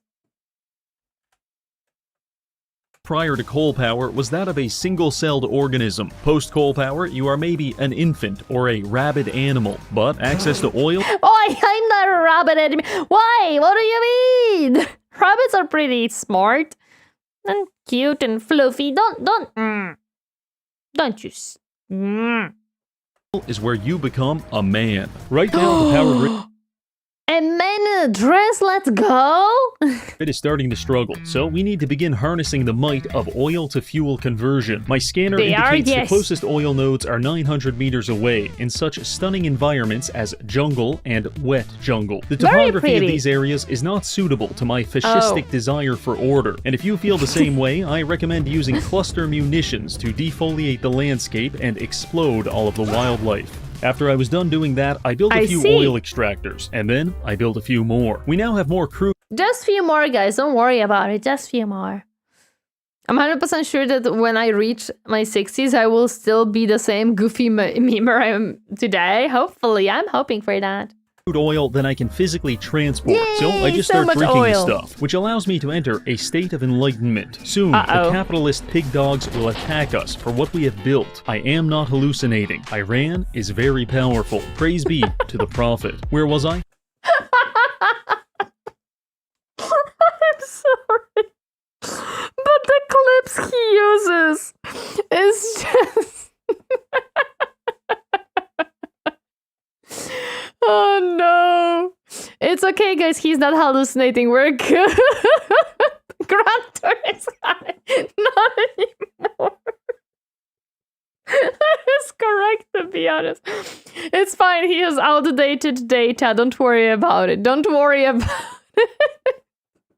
Ah, yes. So I began pumping hundreds of liters of crude oil into several refineries to produce plastic, rubber, and liquid fuel. These are all very valuable resources, and we need to get them back to the warehouse for storage. Yes, if you align yourself with the term chronically underdeveloped man-child, you may decide to just create a 4-kilometer stack of conveyors all the way back. But I suggest you... Well, no, because they're trains. And we have to use the trains. Using what the game provides, which is why we're making a train station. See, I am so smart. I'm already thinking the way that I should be thinking. Let's go. Jinx also started believing he is Iota. Reggie. I was wondering how she'd reacted a bit. That's what she said. Wait, what? Trains are very good, yes. I put one end in the jungle to load our supplies onto the train. The other end is on top of the warehouse to unload I like trains.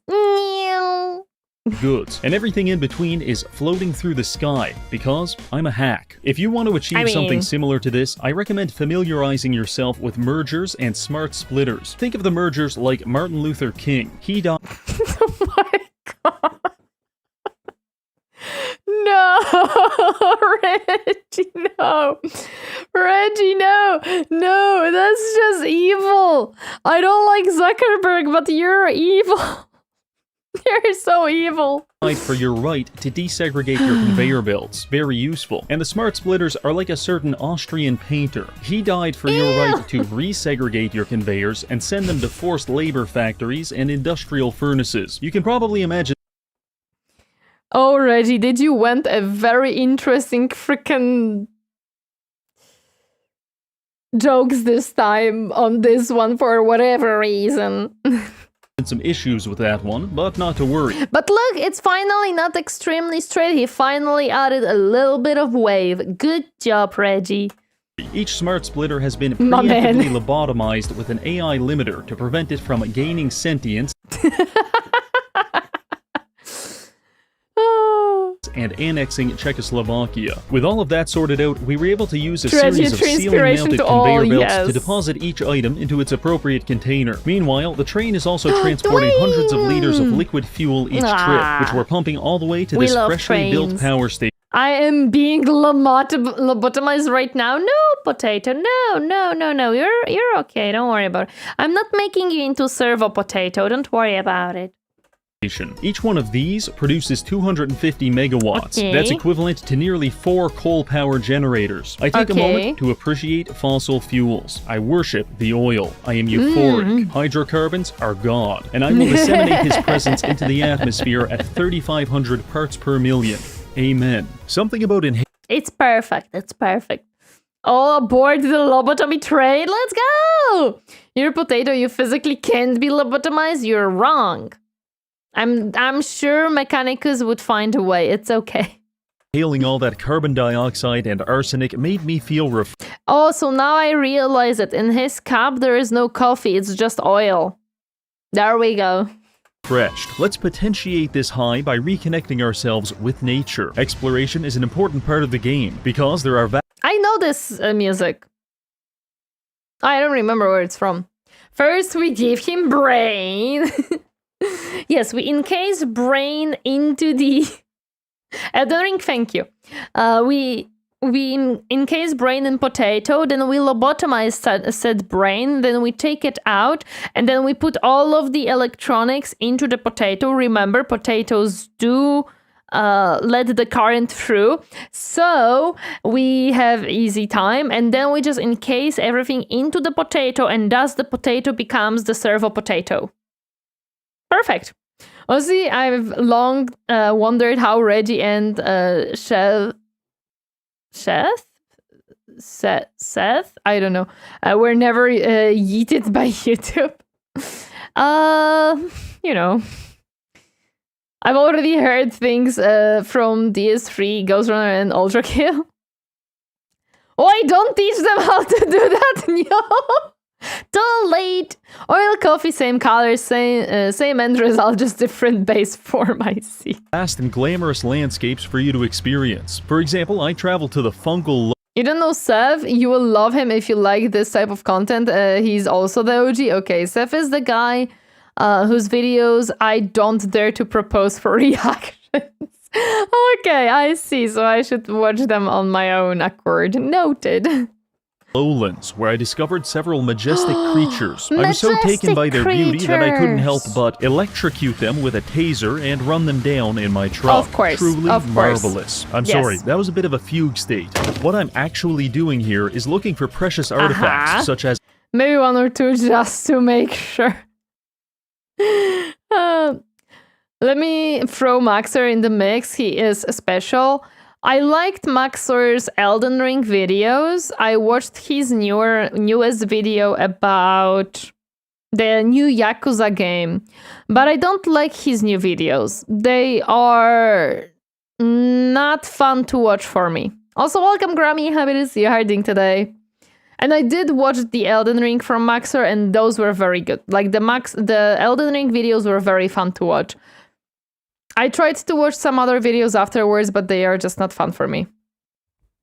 Have you watched Ultra Kill review?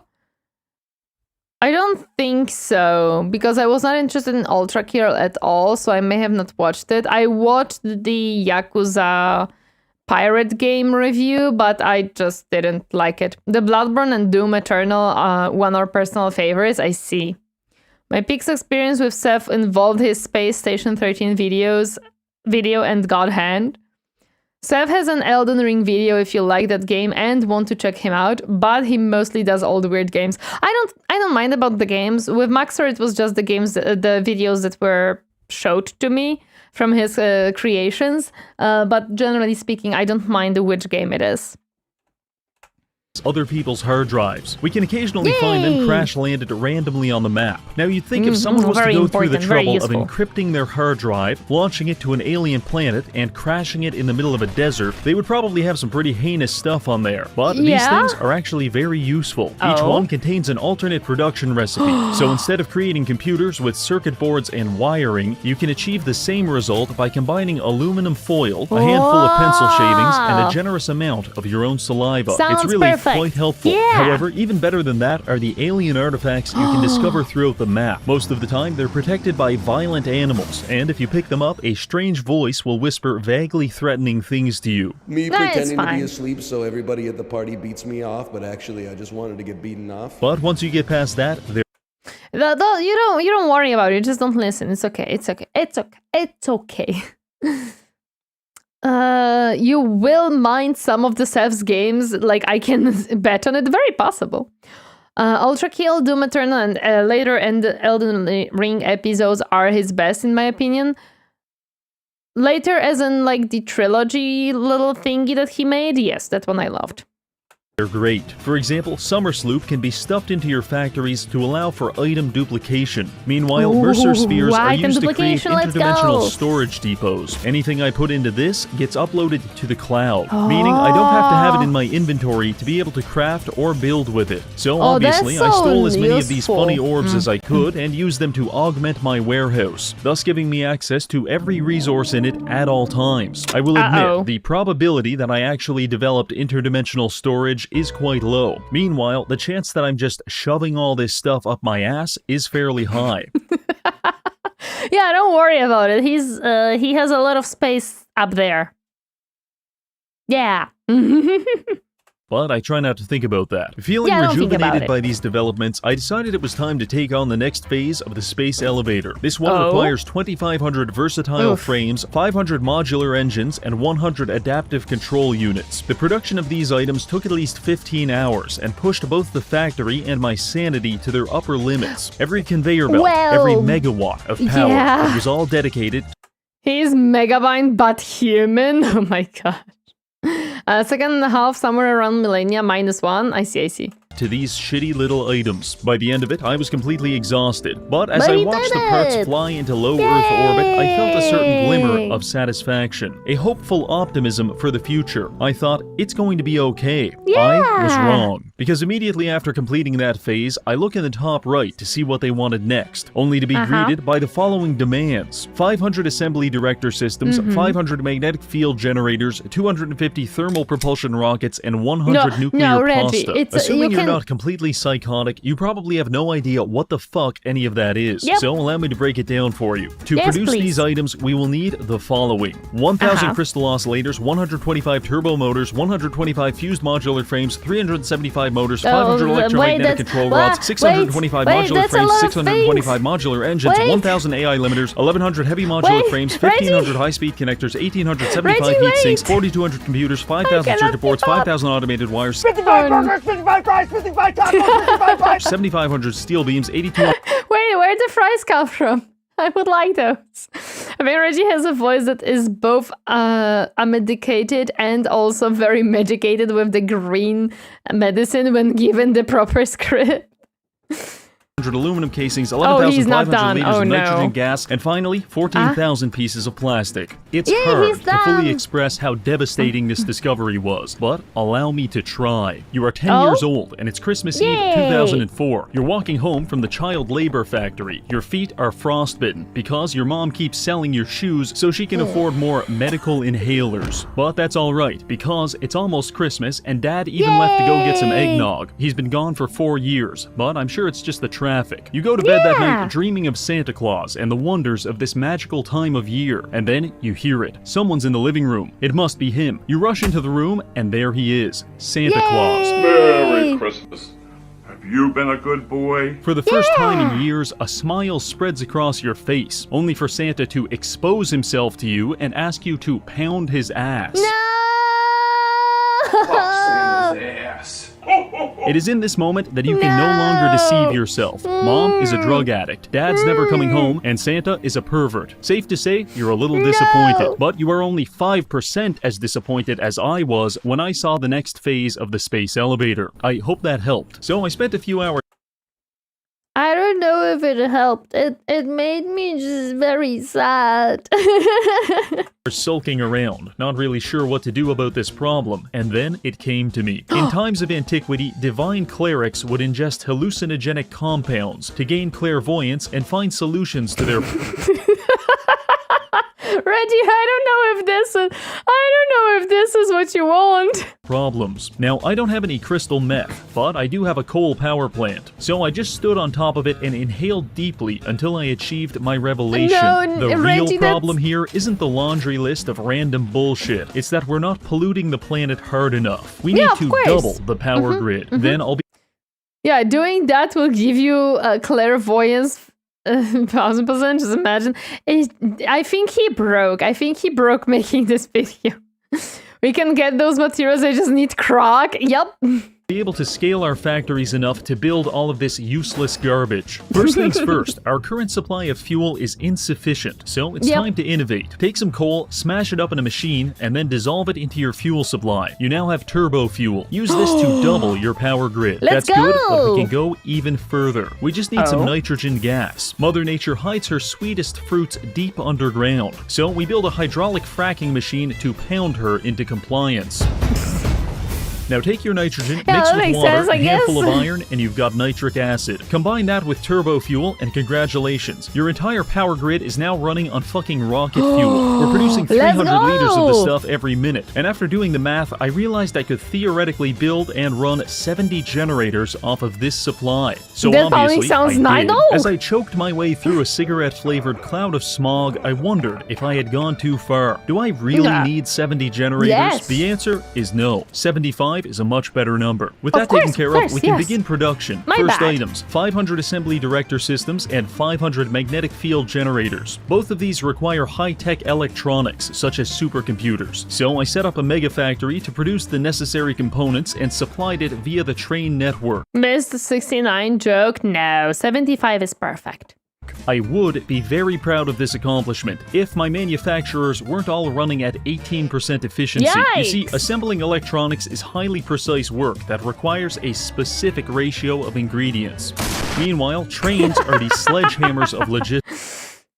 I'm surprised he didn't do that 69 joke or hit a 420 blaze it.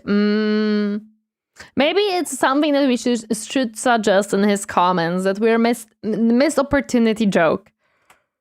Sometimes you get what you need, and sometimes you'll get 20,000 Caterium ore, 2 pieces of plastic, and a death threat from the conductor. For many reasons, this is suboptimal. So I engaged in my classic problem-solving technique, which is trying to actually solve the problem for 2 hours, believing I solved the problem, realizing I didn't, getting unreasonably upset, and then eventually coming to terms with my new identity as an 18%er. Although I did eventually build a drone helipad. I'm sure that he can do... No. You can do better, sir. Come on, I believe in you.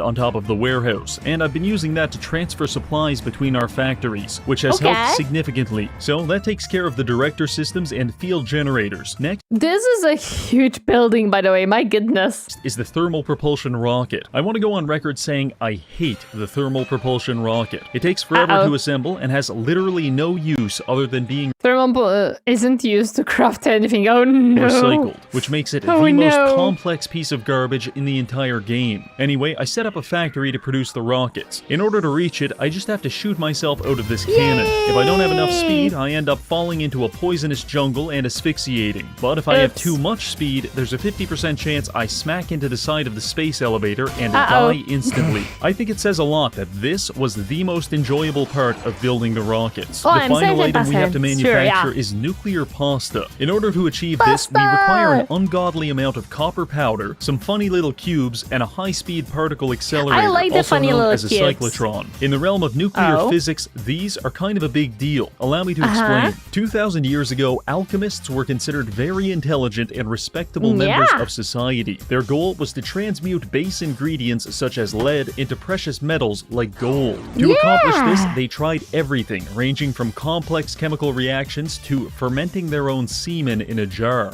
No, why would you do... It has nothing to do with gold, no!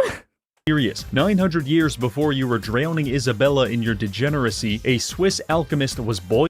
No! I hate it here. I hate it here. Boiling his cum to get rich, but it never worked. Fast forward to modern Fortunately. day. Now we have cyclotrons. Wrong, Isabella, I These machines agree. use oscillating Oh, that is also for gold? Could have made so much. No! It's not for gold. electric fields to accelerate and fire charged particles at target materials, which on an atomic level transforms them into new elements. So instead of spending 2,000 years coming in jars. This alchemist is me when cooking pasta. Potato. I'm sorry that I'm gonna ask that question, and I don't know if I want the answer to this question, but do you mean that you are fermenting your semen to cook pasta? What? Why? You break pasta, you're the same. No! No. I do not think it's anywhere near being the same. The same level, don't fight it. I will fight it. Breaking the pasta. It's nowhere close that. No. This is why God weeps. Probably. Do you want to repeat that question, but more slowly? No. I actually do not want to repeat that question ever again. I actually do not wish to repeat that question. Thank you very much. All these morons needed to do was build a $50 million particle accelerator to that's all they had to do. Don't worry about it. bombard the nucleus of a mercury atom with high-speed protons until it underwent nuclear spallation and physically transformed into gold. Yeah, that's all they had to do, guys. What a simple process. There is absolutely no simpler way, anything to do. Found from Italy. Good, I already visited that one. Bunch of idiots. What does any of that have to do with pasta? Oh, look at it! Look at it! It's so cute. Yeah, the pasta needs the power of nuclear fusion. Yes. I have absolutely no clue, but that didn't stop me from manufacturing it. And after about 4 hours, we finally had all of the items necessary to advance to the last stage of the game. Now look, I understand that whole process didn't seem too bad, because I spent most of the time talking about gooning and killing myself. But the reality of the situation is that we're over 75 hours into the save, and this game is not so slowly driving me insane. The best way to appreciate my psychological degradation is to examine the progression of the warehouse. house. At the start, everything was clean, organized, and even color-coded. Around the middle, you can see some strange aesthetic decisions, but nothing crazy. And now by the end, it has devolved into absolute... Into a vertical building. See, guys? I told you, he ended up in the vertical building. He couldn't stop himself. Look at all of this stacked up vertically. Yes, guys, I can confirm cooking pasta will drive you insane. Anarchy. Storage containers have been deployed randomly, hypertubes are phasing into the floor, and most of the conveyor belts are floating through the sky as if the entire building has been possessed by a poltergeist. Oh, and at the very end of the warehouse, I even set up a manual production line to make parts for the space elevator, which is socially acceptable in Phase 1. But by Phase 4, it is the satisfactory equivalent of living in your car at the vertical supremacy, exactly. Age of 47.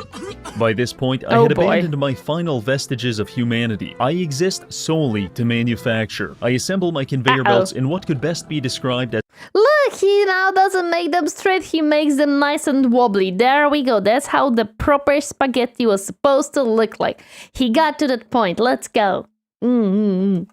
As a state of drug-induced mania. Nothing makes sense anymore, and above all else, the idea of 100% efficiency has become an abstract concept, like workers' rights or domesticating the British, that despite our best efforts will never actually be achieved. So you could say I had some mixed feelings by this point in the game, but either way, I gathered up all the parts, shot them into orbit, and took a long depressing drag on a cigarette as I prepared for our final assignment. Oh no.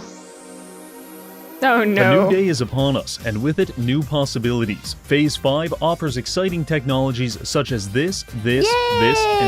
Absolutely amazing. Now, if the past 75 hours have taught me anything, it's that our factory is not good. If we want to survive the next 75 hours... No, it's perfect. It produced exactly what you needed. Ah yes, Nirvana has been achieved. 100% insanity and 1000% pasta. Yup. How you literally throw macarons into the pot with water, add salt, wait for 20 minutes, and get fully eatable meal, preferably with a good big chunk of meat.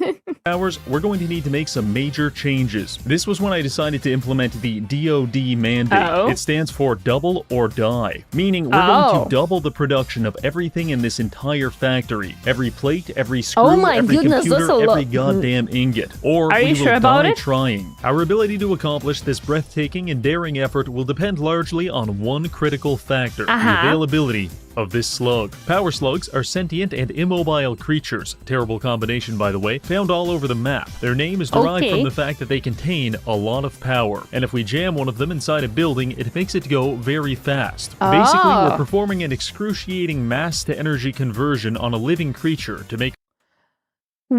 Why? Why? No! Poor little creatures! It's gonna be perfect and not good at the same time. Don't ask why, you know this is true. Our factory produce like 50% more iron rods. Imagine for a moment you are that slug, peacefully living your life in the jungle, and then you hear about some deranged factory worker who wants to melt you down in a furnace. Quite concerning, but it's alright. You live in a vast world and the chances of him finding you are very low. Wrong. I've invented a radio that tracks you specifically. Under any other circumstance, this would seem like the imagined reality of an unmedicated schizophrenic. But for power slugs, it's just another Tuesday. After about an hour of slug hunting, I had accumulated over 100 and began jamming them into every building I could find. This was a good start, but we need to go further. So I started expanding the factory. Copper smelters doubled. Iron ingots doubled. 800 screws per minute, try 2,000. And of course, I had to double the oil refineries too. Guys, he may need help. I think he needs help. Just a feeling. Because slug make machine go zoomies, but the poor little slug. Overhauling our infrastructure was a great step forward, but we also need to utilize new technologies such as the Tier 6 conveyor belt. Most conveyor belts use a conveyor belt, but this one utilizes magnetic fields to move each object. Don't worry though, this is Help refuses to help. What do you mean? This is just a regular hour unsatisfactory? My goodness. Oh, there's an outbreak on Twitch.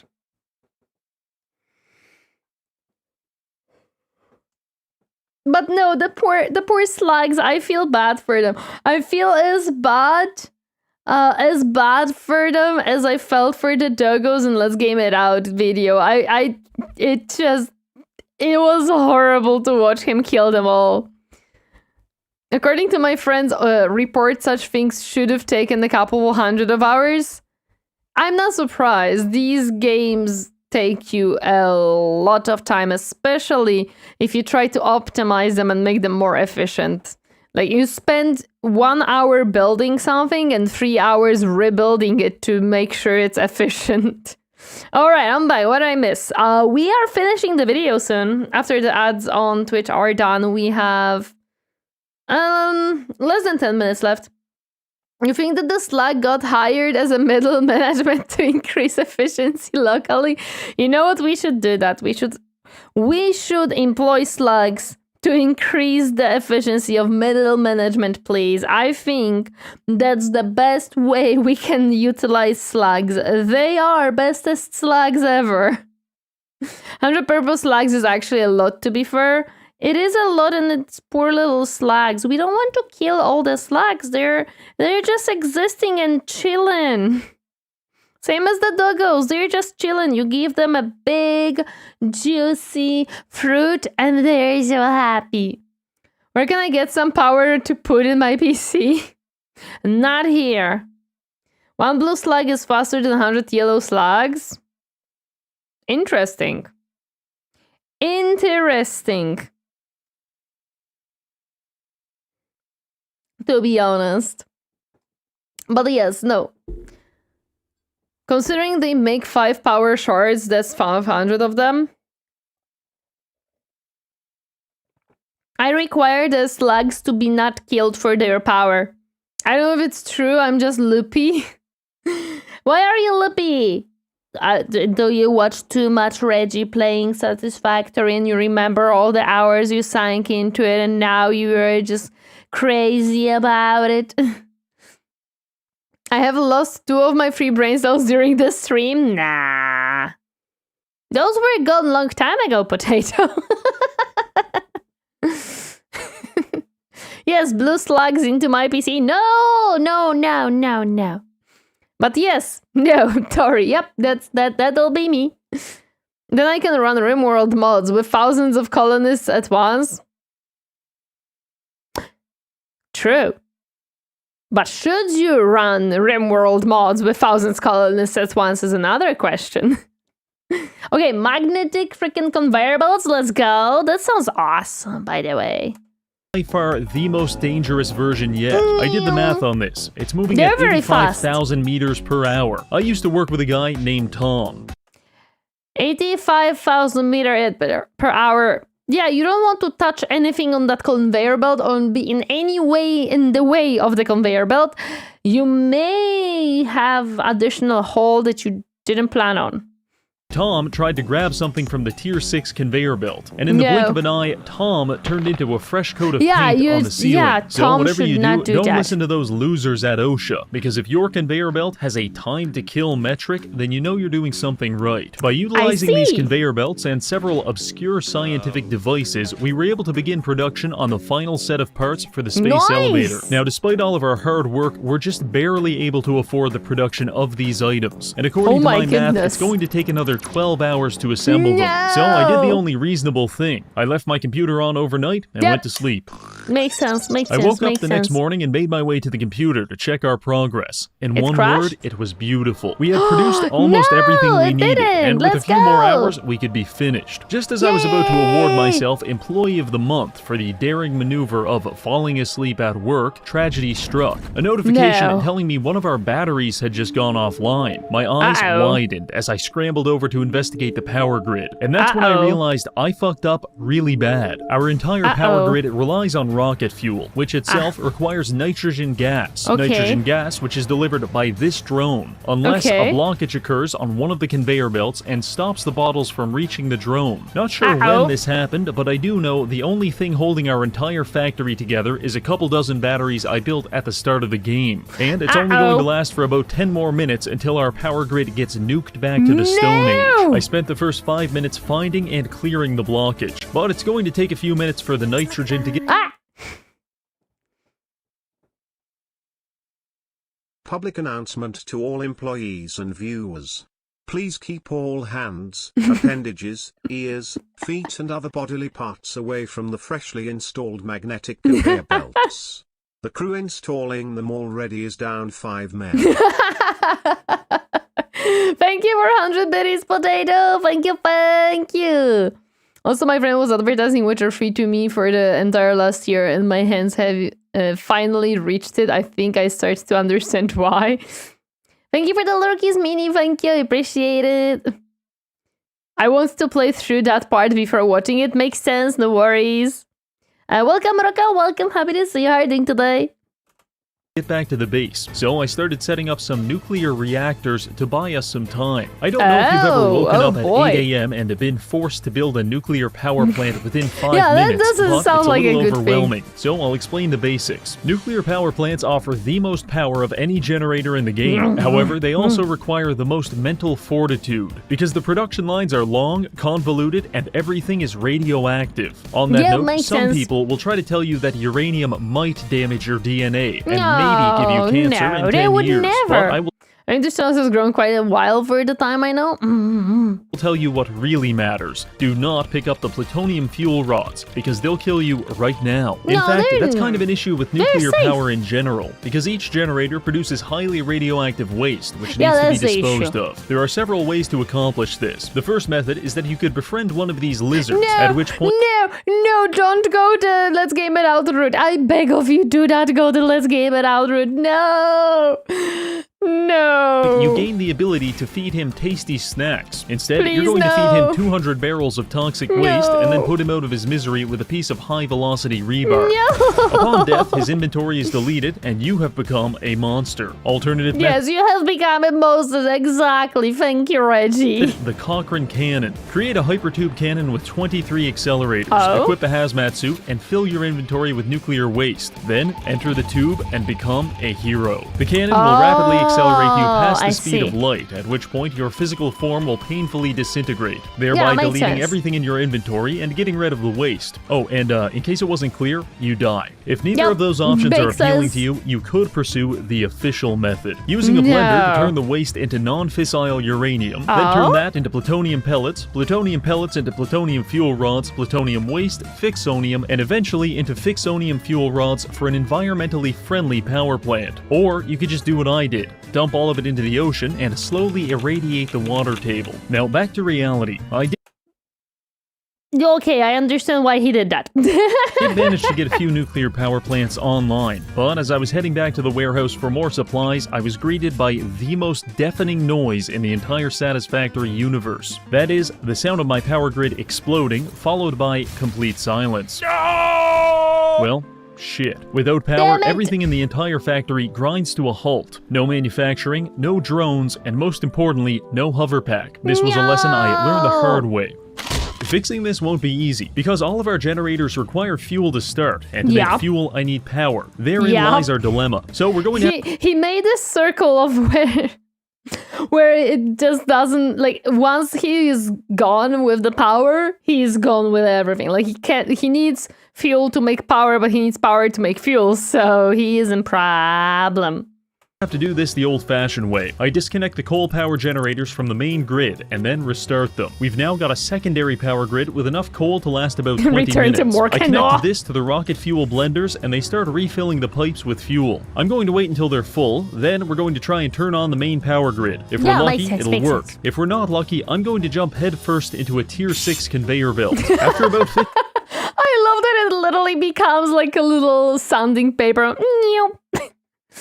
Hello there, Catch22, wait, what? What do you mean, Catch22? Oh no, I love Let's Game It Out videos. I've watched every single one of them. Well, maybe not like the most old one, like from the very, very, very beginning of the channel, but most of them. Some people need power just for the sole purpose to throw fireballs. He needs power for the fuel, so the fuel is needed for power. Yes. Oh, he just realized he needs to kickstart his power grid by making a power grid. Yes.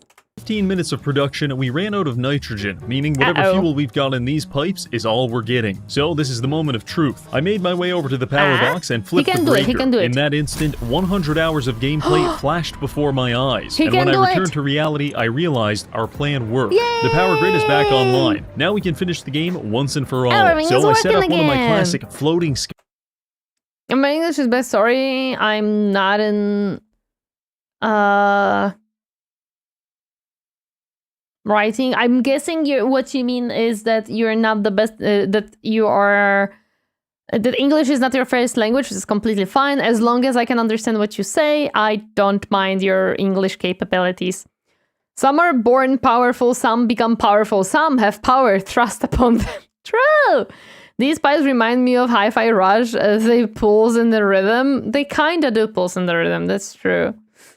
Sky factories and beginning construction on the final part for the space elevator. I wish I could say this was exciting or even amusing, but I just spent 3 hours staring at a quantum encoder and pretending I knew what it was doing. This took so long. It's quantum encoding. What do you mean you don't know what it's doing? That's exactly what it does. That halfway through, the seasonal Christmas event started, and Santa Claus began airstriking us with presents. God only knows what he put in these boxes. Anyway, it's been a total... It's not that Santa Claus. Stop it. No, it was the wrong one. It was not real Santa Claus.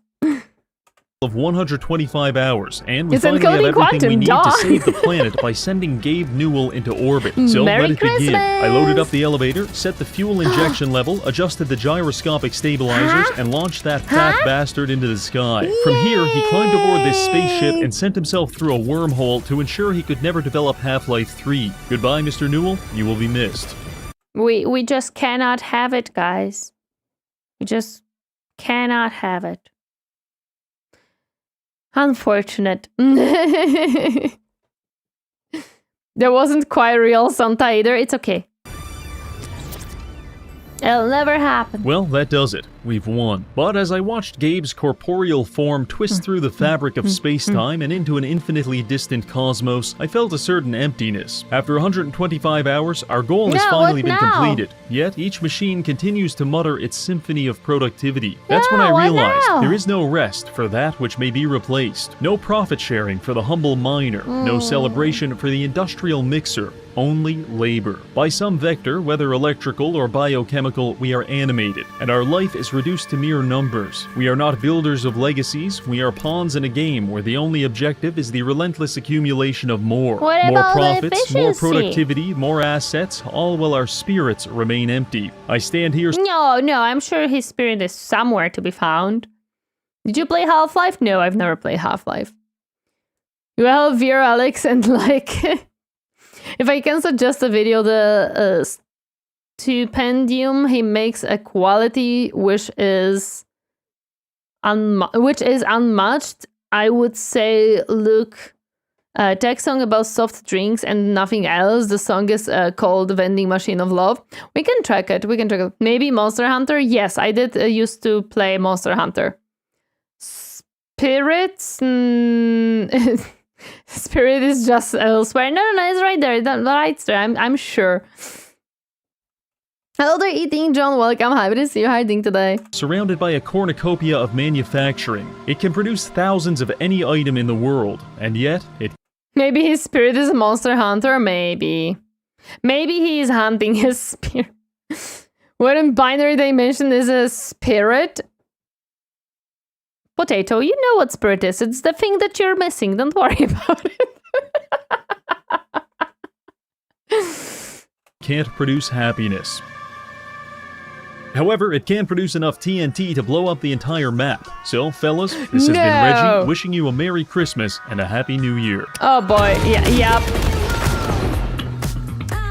Yep, I thought so that this is where he's gonna go. He just wants to explode everything. Let's game it out. We'll test this game to the max. He already did so many times. I think he made like 3 videos about this game. Something like that. Let's Game It Out already did videos about this game and had a lot of fun with them for sure. There's a horse actually? Yeah, of course it's a horse. How would I know if I don't have it? Well, it's okay. It's okay, Potato, don't worry about it. It's not enough. Oh, there always could be more, of course, but he also does a lot of other videos. Not Space Marine, Warhammer. And also, I presume every single video from him takes so much time, and Satisfactory probably takes way too much time too, considering how much he builds in it, but yes. Let me boot up the game. And I doubt you have a horse. Unfortunately, I don't have a horse, but I would love to have one. Hi, Northern Sales. Welcome. How are you doing today? Hello. Yes, Rico. Kaboom. Exactly. I'm back. Welcome back. We just finished the video, and we are booting up the game. It was when not Robo build best vids. Do you get any mods, funny rat person? Water. No, I play vanilla game. Thank you for the hydrate, I appreciate it. Thank you. I play fully vanilla. I need a list of to keep track of what I have and don't have. That'll take some time. That'll take some time, Potato. Okay. Let's load up the Skaven. The horned rat shall be praised today. Need a SFO, else I can't get hard anymore. So many people need it. Like, I was laughing actually at some viewers telling me that the game is not so buggy. And I'm like, are you using mods? Yes. Well, then your point is invalid. I keep forgetting to use tags, lol. What do you mean? Add horse to the list first off. Oh, that's what you mean, yeah. Sometimes the tags are useful, I recommend them. A person suddenly knows that you're talking directly to them, and not just to me, who has a main character issue and believes that everybody is talking to me. I'm not using mods and I haven't come into really any bugs, or none I haven't noticed. How many campaigns did you play, Hugies? I have that issue too. Yeah, no worries. Like, are you a fairly new player? Are you a little bit more... more like you played... I'm into my second? Okay, you have still time. You're a young child, my friend. You're a young child. You will encounter a lot of bugs. How many hours do you have? I don't have that many hours into Total War. Let me check really quick. I have only 146. So I know that I don't have many hours in the game. Don't worry about it. I understand me being a little noob. Little potato cape. And yeah, if you are only into the second campaign, then you will encounter bugs later on. Maybe you've encountered bugs, only you haven't realized they are bugs yet. Yeah, you may have not even noted they are bugs yet, because some of them are not obvious. You will realize it with time that they are actual bugs. Maybe they fix some things, like the most obvious glaring issues, I think, are slowly getting patched. Did they fix the purple hand bullshit with the special... with the purple hand location, or is that one still completely broken? Because that's one that annoys me the most. Like the spell bullshit that I struggle with and dragon bullshit, that's fine, I guess. Like, it annoys me, but I can work around it. The purple hand bullshit, I can't, and I want them to fix it.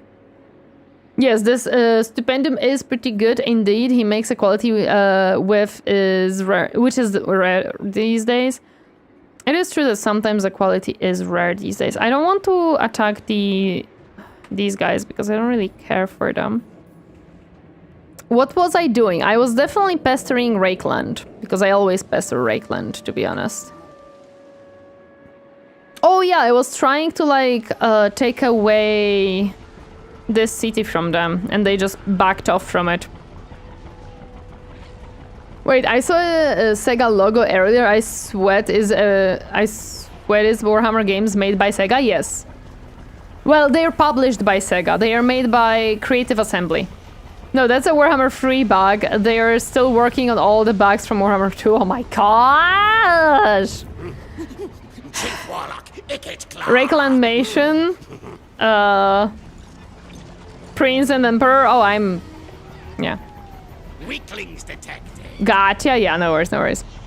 The most invalid game opinion is the opinion of the man that hasn't played the game in the first place. True. The most invalid game opinion is the one that disagrees with me, of course. Finally, some Warhammer 2 bugs were fixed and then returned to Warhammer 3. Of course they had to. Okay. I'm gonna grab... what are these armies, actually? I don't serve you. Other than absolute horrifying things. By Sigma, no. Okay, these are mostly just... They're not very good armies, but they're not bad. Like, I would say these are mid armies. Do they have any more Rakeland bullshit up here? No, this is actually the last one in the north. Heretical stream by Sigmar? No. Not heretical, just Skaven, don't worry about it. Have you never played Karl Franz? Not yet. Not yet, no. Science and sorcery. Warlock, master of scribes. Let me grab this city really quick. Oh yeah, we're auto-resolving this, and let's occupy it really quick. New warp forge is here. Yep. Oh yeah, I know that there is a plague in this settlement. I don't necessarily care. Let's make sure that they are together. Scribe says yes. Let's repair these really quick. There we go. This city stinks. It stinks, but only temporarily, so it's fine. And this is Norska, and I don't really fight with Norska, so I'm fine. I'm just gonna go south as planned. I could go grind, trying to actually get a restful nap. No worries. How does she have 100+ hours when then? How long did the tutorial campaign take? Oh no, I played tutorial, elf campaign, Isabella campaign. Now I'm playing Skaven campaign. I played a little bit offline and not too much, and I'm now playing the Skaven campaign. Yeah. Have a cool stream, no problem. Thank you so much for stopping by. I appreciate it. Thank you, thank you. I'm gonna first level these up, and then the city maybe. We also played some offline. Yeah, we also played some offline indeed. Yeah, let's build this up too. Yeah, I don't want to attack this one because they're kind of like... Am I going this way? I think I'm going for Rakeland, right? Because I have an army here. So I'm guessing I'm going for Rakeland here. Okay. Are we in ambush? We are in ambush. Perfect. I order scurry move. You are in ambush? No. Now you're gonna be in ambush. And I'm gonna go... How do I... What I mean is it's only 50% in the freaking woods. 75... 50... 50... 75... 75... Okay, we're gonna go here. This is ambush, so I'm gonna try to grab this one here. So did I get that right? One round of gameplay, a video, and then back to the game and repeat? Oh, no, absolutely not. How we do it is a lot of times first hour is yapping plus sometimes a reaction video, and then the rest is gameplay. I cannot stream for like 5, 6, 7 hours because I have a full-time job. So I mostly do approximately 3-4 hours of streams during the week, and then during weekend we have the very long streams. However, I don't even know what to build here, to be honest. Because I don't think I can build... Yeah, I cannot build anything of these anymore. Nothing. Yeah, no. This one is building, we're good. I'm still worried about these guys. I am less worried about the wood elves because they're almost dead at this point. I wanted to see...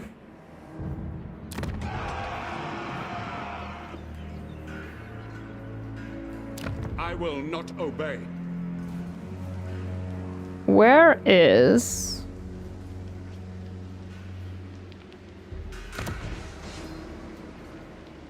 We wanted Aldorf. Oh, we don't have an Undercity in Aldorf anymore. Okay. Can I have an Undercity in Aldorf?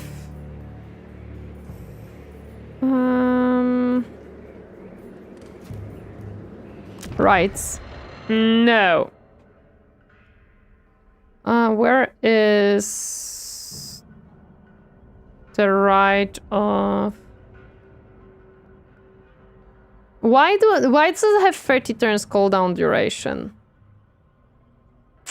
I don't even know how long I have to wait for it. Oh, I didn't move it myself, you're right. Let me do that really quick. There we go. I can move myself a tiny bit to the left. There we go. You have no money? Oh, is it money? Okay. Nice, Ikit is cool. Oh yeah, casual vanilla. Yeah, that's why we're playing Ikit. Okay, if I have no money... let me fix that. What did I just start building is the question. Nothing on the south. I was starting to like build things around here, so...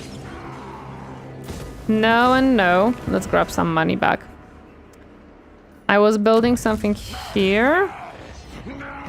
No. Yes, I think these two. Yeah. There, now I should have money, right? Yeah, now I have money. Okay, let's go.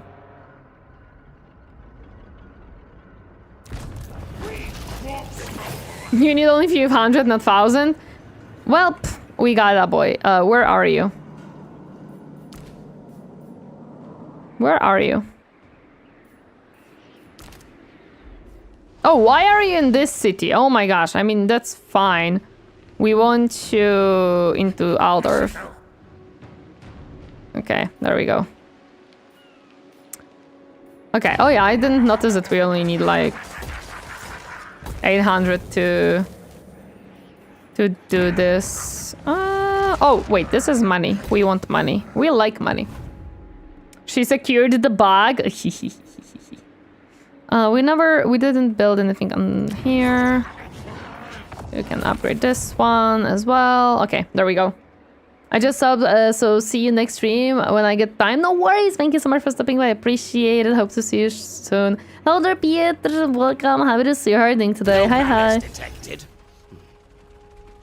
Cause in vanilla fun is not allowed. What do you mean? No, give me my fun. I want fun. We are done with your skill here mostly, so let's grab... Oh yeah, let's grab this one. Anyone else? No. Buildings upgrade and... Good for weapons testing. I don't think we have anything sensible to upgrade right now. I think we're upgrading a lot of things. Yeah, let's end turn and see what Reiklang does. They might attack my armies in their northern city, which I am prepared for, somewhat. And they might try to leave... Oh, will they attack with one? No. Okay, there we go. I thought for some reason that they might, which would be stupid. Okay, it didn't work. They were apparently not in the enforcement thingy. My goodness. Let's retreat. Yeah. I hate you. And I cannot retreat with that one either, actually.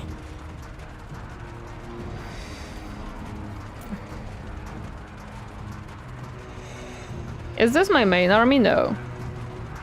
I didn't use Ikit for my main army.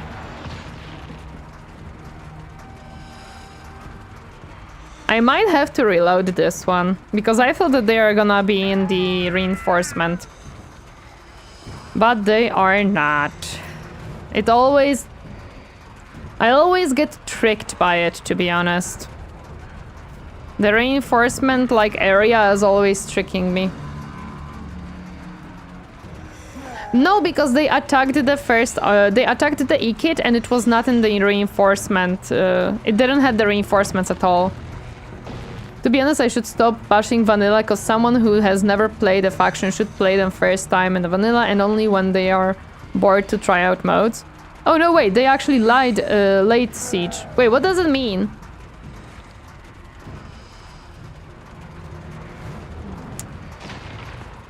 This is my issue right now. They attacked the settlement? Yes, right now they attacked the settlement. No, wait, they did this. They laid siege to your settlement and then attacked you. The army in the settlement can't reinforce. Oh, okay, so that's what they did. So they were in the reinforcement...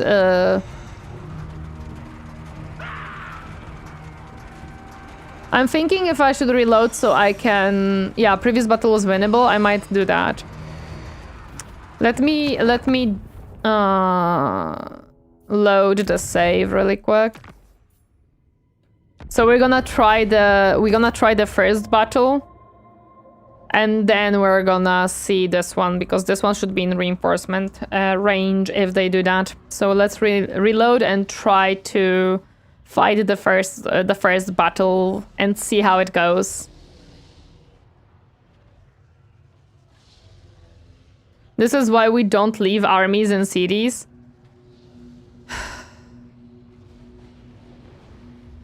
Yes, Captain, but I just took the city. This army was in the city because I occupied the city, and after you occupy the city, I don't think you can leave it, right? Let me check, but I don't think you can leave it.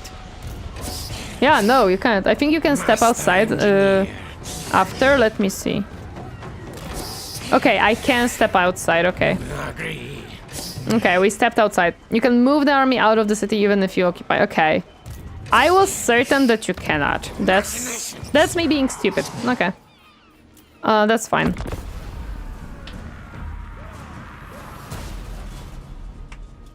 Now they will have a harder time attacking me, because now if they attack, they will attack both of armies. So I think what they're gonna do is they attack my army with both of them so that they can reinforce. Not really stupid, just knew everyone learned this stuff the hard way, most likely. Yeah, now we gotta fight them, but we have reinforcements and stuff. Let's grab more... Yeah, let's grab more menace from below, because I will need it for sure. Don't forget, yay! Silly Tory armies are made to be moved. Joking. Yeah, I didn't forget this time. So... this will be a difficult fight, as I see. What's the... fighting field? Okay, I think we can make it work a little bit with the middle part of the trees. I think that can work. I think we can make it work. Hello there, Troperks. Welcome. Happy to see you. How are you doing today? Corner camp? We can see how the heals look like on the corner camps. Okay. Let's save really quick and fight the battle. Just Glock them easy? What does Glock mean? I'm hungry as a demon, but I can't do something about it for the nearest 2 hours. I'm sorry. Time for the indomitable wall of Skaven slaves to do their job. I don't have Skaven slaves. Everybody was joking so much about the Skaven slaves that I believed them, and it was the worst possible thing to do. You cannot have Skaven slaves too long. 25 is good. 19, Glock is a pistol, slang for shot. Oh, I would never think. Glock 19. Is this a Tory battle? It is a Tory battle. So we have a corner here, which is very much downhill, and I'm not a fan of that considering they have cavalry.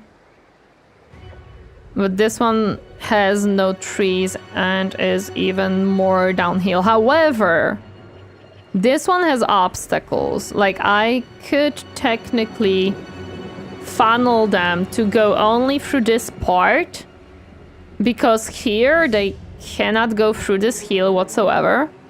They cannot go through these rocks at all. Which army is coming from the far side? My other main army is coming from the right, which kinda sucks. This army is the settlement army, so it doesn't necessarily matter too much. This one is minute and 10 seconds. This one is minute 20. Wish you good luck with the fight, thank you. Because yes, trees will obstruct their cavalry and their shooting stuff. And it is a tiny bit uphill, as I see, like a little bit. However, the other corner, I can literally funnel them through one spot to come at me, so they cannot flank me whatsoever. They're gonna go through the forest, so they're gonna struggle. Yes, because look, this 100% they cannot go from this side. There is no way that this is walkable in any direction or way. And from the left side you have the rocks, they're also gonna block them. Now I shall vanish, I need more water. No problem, thank you for the hydrate. And thank you for the lurkies. Can you put units there? I cannot put anywhere on this rock. And anywhere here. Oh, I cannot put units at this spot at all. Oh, this sucks. Nor here. Well, currently I can't check. Because this is outside of my deployment. So I have no idea if I can put units on this spot. Yeah, I'm deploying, so I cannot check Captain right now.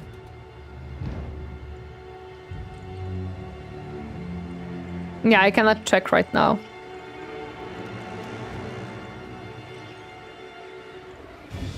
I don't think that's accessible. That sucks, because it would be very cool if it was. A very good corner camp. Okay. If this corner... So this corner will be accessible probably in the forest. That's not the best. In that case, we can settle into the forest in this corner. And we have our army coming in very closely. So we can make it into like a front line if needed. See, it does a lot of cosmetic stuff with their maps. I don't mind cosmetic stuffs. I mind when you are unable to determine what is a place you can actually work with and what is just a cosmetic thing. Only if you are at the edge of the forest.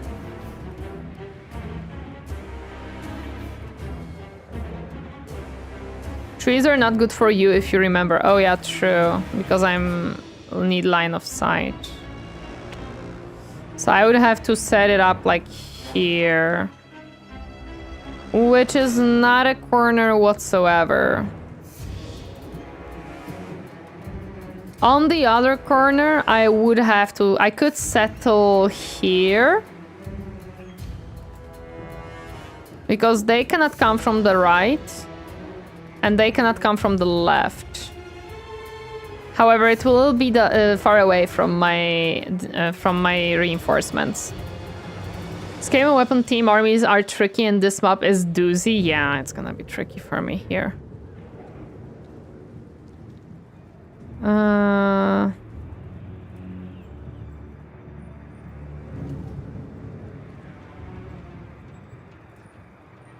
This spot would ensure that I have no flanks, like they cannot flank me.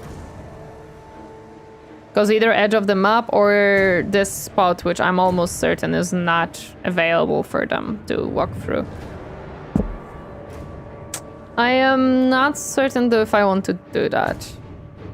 This one I don't care about, because it's very hit and destroyed. But I believe that if I move it here... Oh, actually, it doesn't change it. Oh, no, it does.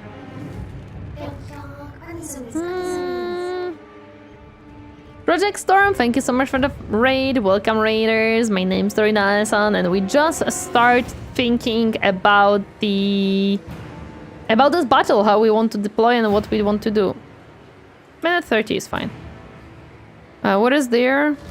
Minute 20, yeah. Before they can join me, I should probably be able to get out. Well, welcome, happy to see you. How was Meowgenics? Hope you enjoyed. I heard the game is very fun. I heard it's very good. So I hope you enjoy it. I hope you're having fun with it.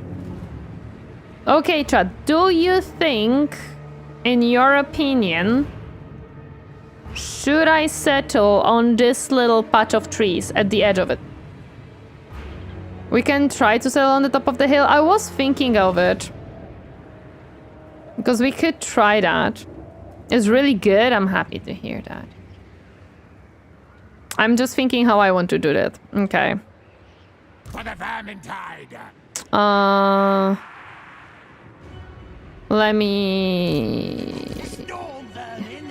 Let me try. Actually. And Rattling gun. edge of the trees, because we like edge of the trees.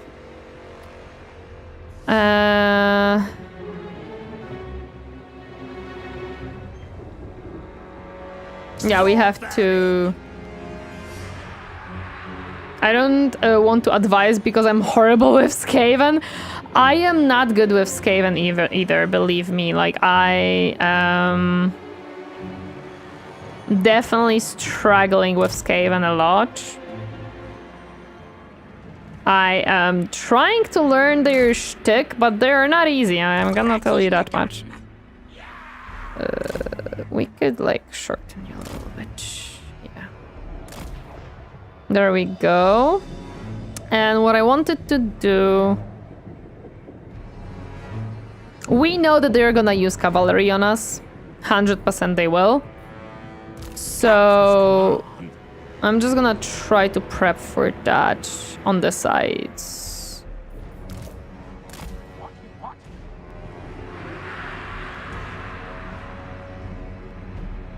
So they don't have a good way of doing so.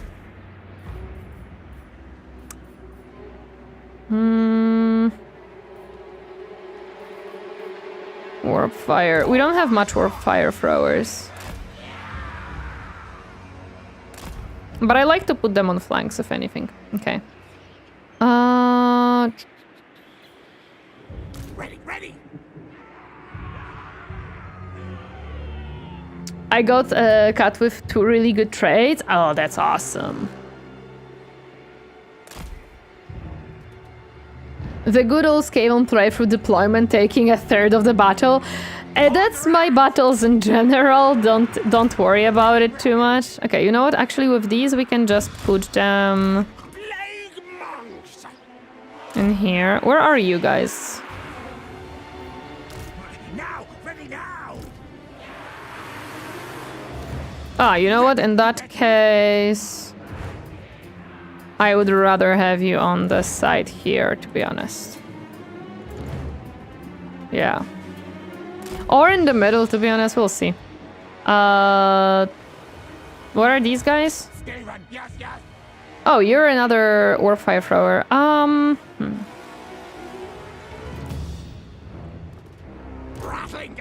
would love them to be a tiny bit back. I have one more rattling gun. Which one is it? This one.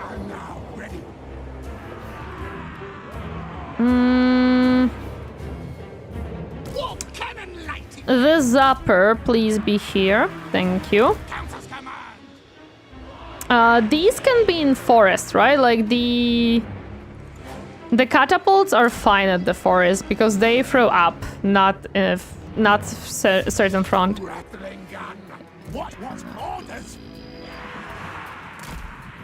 You're gonna be in the middle. Hello there, Jonathan. Welcome. I'm happy to see you harding today, and you're gonna be here. I have a friend that has RimWorld open for 9 hours, and this is the 4th day in a row. Should I DM them to shower? Most likely yes, to be honest.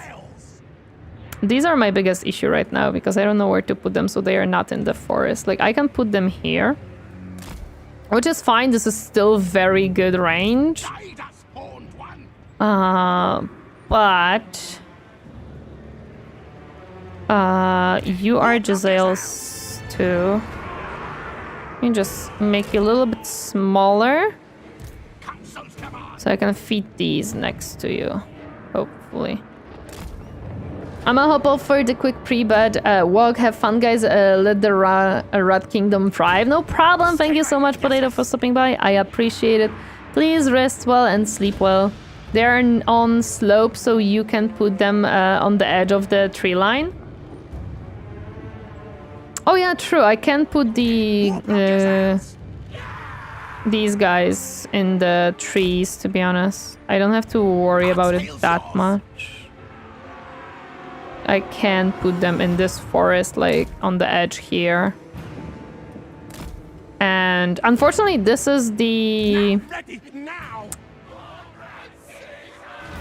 army that doesn't really have a...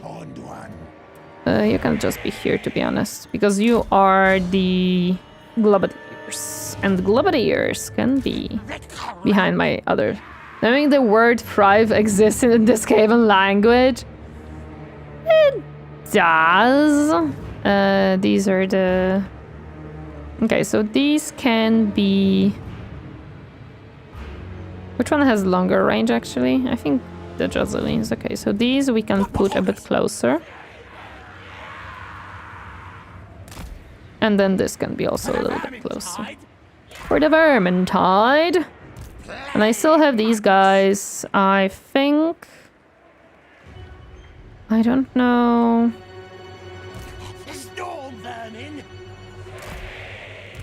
Where do I want to put you guys? I can put you here.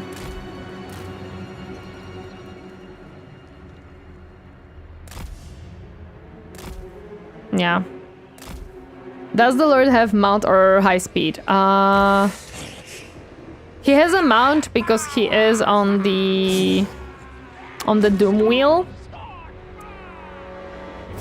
His speed is 72. So he has a little bit of speed, not too much. Stab you or zap you, why not both? Both are good. And we moved these to come on this side. This is Ikit Claw's army. 72 is pretty good, yeah. Then he can poke the enemy. They might charge you before the other army arrives. If I try to do that, yes. Actually, I just realized that I don't want you on this side because this side will get the reinforcement. So it's sensible to put you actually on this side. And put you in the forest as well as back you up a little bit too. Because if I back these up, I can put these guys in the forest. Wait, you're facing the correct way, yeah. Because being in the forest will help me tremendously with... Council's command! Globadiers! Can I just move everything a little bit back? Yeah. Oh wait, no, you are guys now in the range.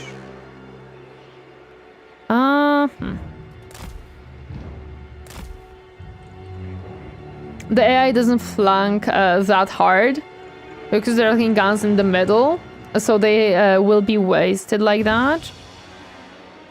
I have...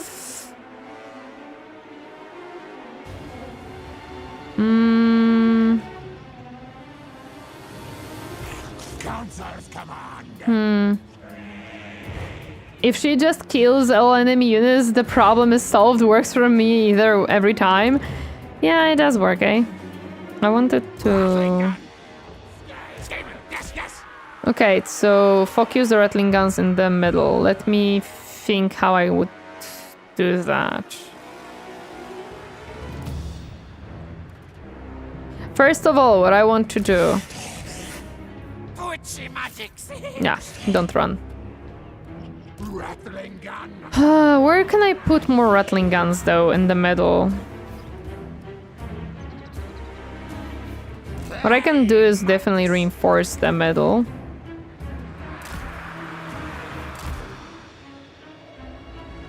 Alternatively, she can kill off her own units and the problem also goes away. Skaven tactics, yep. What? Where do I want to put you? Okay, so what I can do is move this here. This is globadiers, this is rattling guns, this is rattling guns, this is globadiers, rattling guns. Guide us, Khorne one. We can...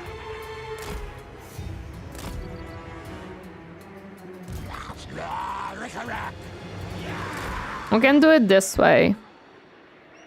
Actually do it in here because I would say this is more of a middle than the other one. Our tale is yours.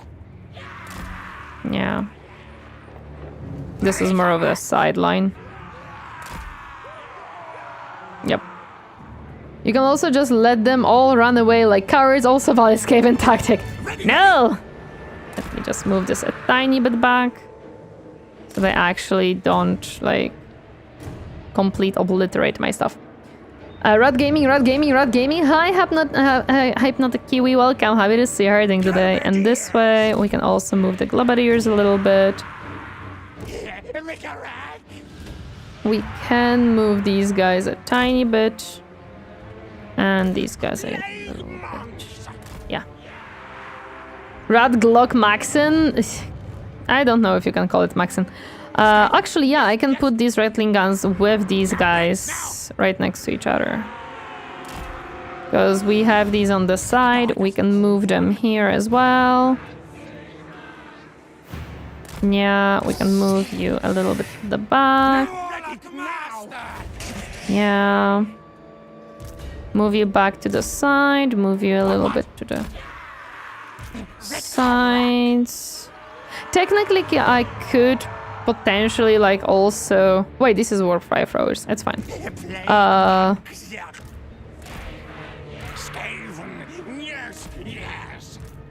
There. Now they are somewhat outside of the...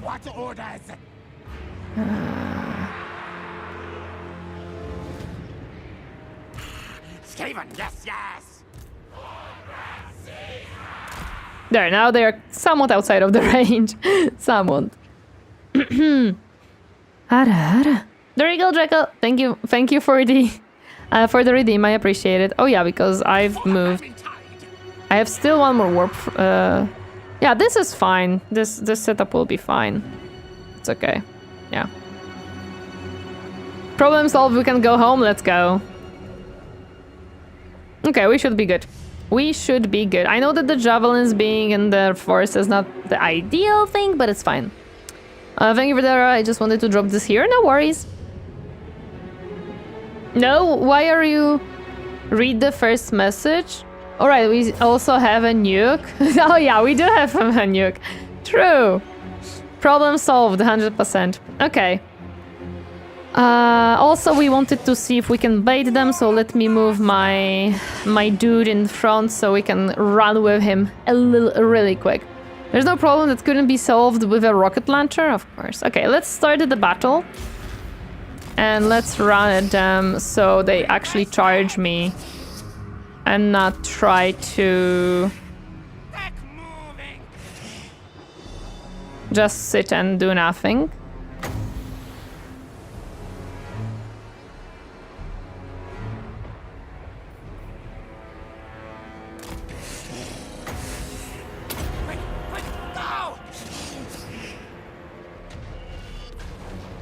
Okay, there we go. They're starting to move a little bit. Very good. They're going from the side, unfortunately, and they have a lot of range. Yeah.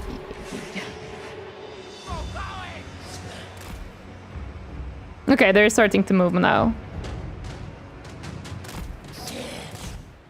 We are actually... Some of them run into the forest, but it's fine. They are in my range for no absolute reason. Perfect. We love that. They just shuffle around. I can see that they just shuffled around, yeah. I can use... Not this one. This one. Now, on which one do I want to use it? Great swords. Which are the purple great swords? These great swords. Yeah, we want to throw it on these guys. Ranged ones? Ranged ones are too far away for now. Okay. Let me try. There is no problem. Best we can do is a tactical nuke. Yeah, best we can do is a tactical nuke. Okay. Now I'm in range, okay. I would say missile infantry is mostly gonna be the issue here. What are your buffs on the left? Stop following me.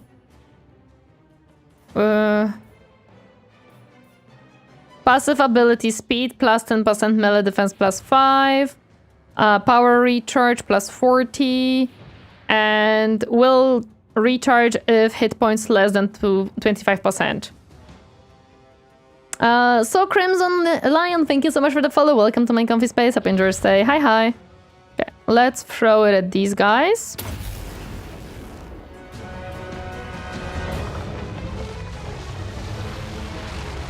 Nice. Okay, they got the reinforcements, unfortunately.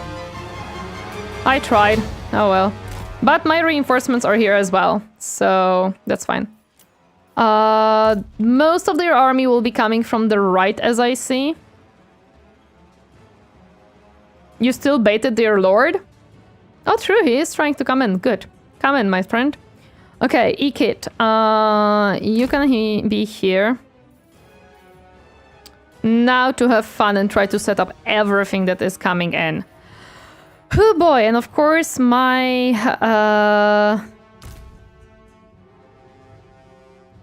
Outbreak, that's fine. During Outbreak I can just start setting everything up.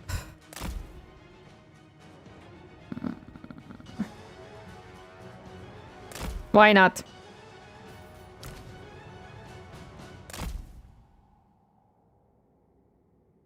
Why can't you... Hello? Okay, fuck you then. I guess. It's fine.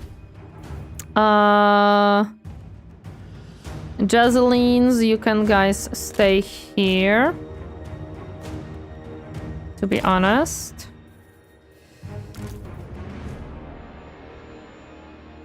We can create somewhat a valley here.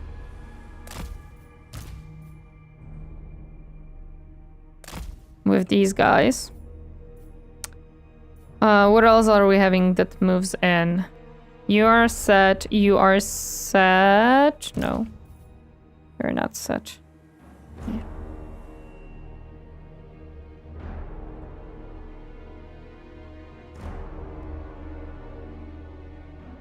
Yeah. Hello there, Nightlight20. Welcome. Happy to see you herding today. Hi, hi. You are set. You are set. You are set. Okay, so they are starting to move where we need them to move. Ikit, you can sit next to the javelins, I would say. Jazales, I'm sorry, not javelins. This army doesn't matter. It's a throwaway army. And we did some damage to some of their troops. Not too much, but they will be now damaged because of the long range that I have. So we should be fine-ish. I'm gonna make a little bit of a valley here for range as well. And I recommend setting up the infantry in the forest. I can move this one back a little bit. That's not an issue. I can set them here. Well, the ogres would get debuff there. Oh, I see what you mean. Okay, then we can set you guys up here. Yeah.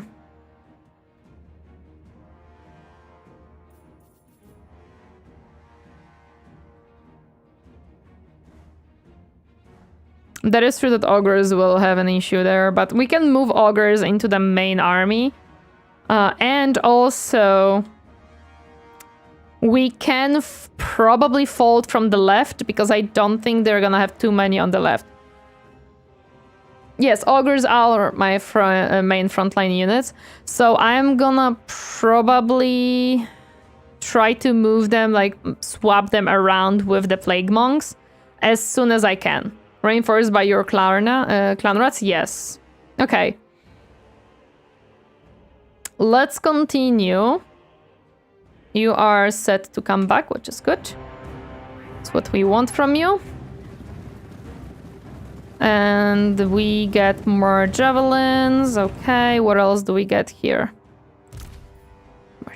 More rattling guns, yes.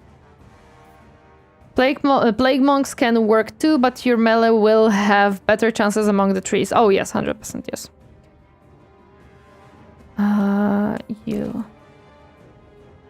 set up here. Set up next to them.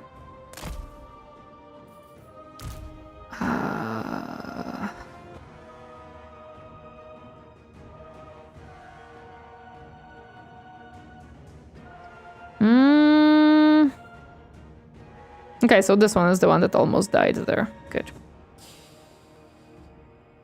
Where can I put more of my ranged? Let me think. I can put them if they manage to break through the forest, to be honest. Like these two can be a backup. This one can go behind these melee guys. You guys go into the forest because they will have a lot of the stuff in the forest. You guys go here.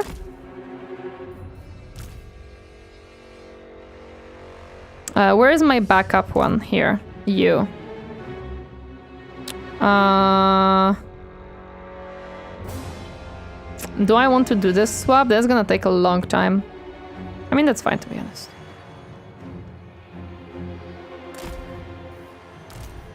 What I'm gonna do with these guys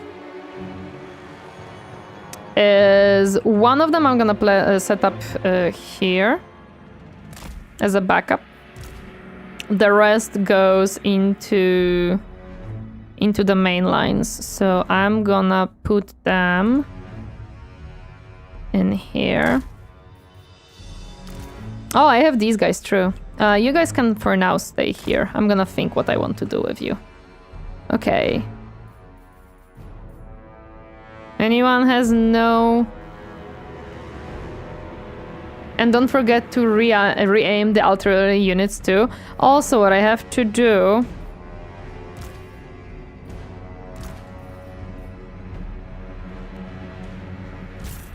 Yeah, they had no guard mode right now. You stay there. Yes, you can go into the forest indeed. You also can go into the forest indeed. Okay. Now, you guys. What do we want to shoot with you? Let's just shoot some of the, like, ranged guys really quick. Same with you. Let's just focus on some range. Jazelins, hello. He is in range. We would like him. Is he in range? Or is he slightly outside?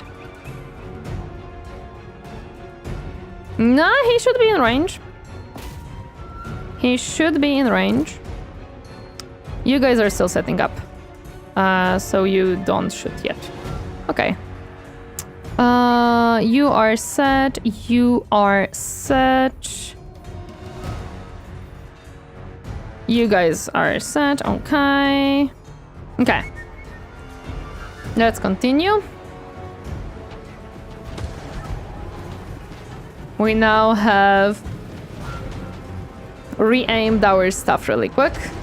Okay, now all of the javelins. We want to focus on this guy.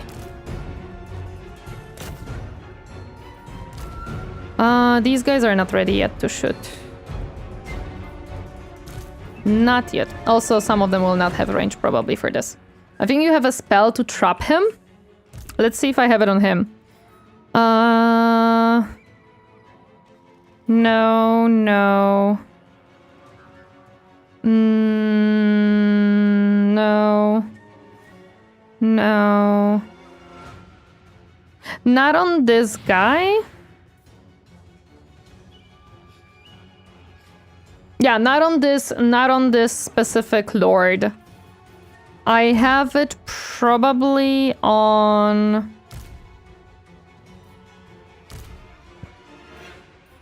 Actually, I don't think I have it on anyone.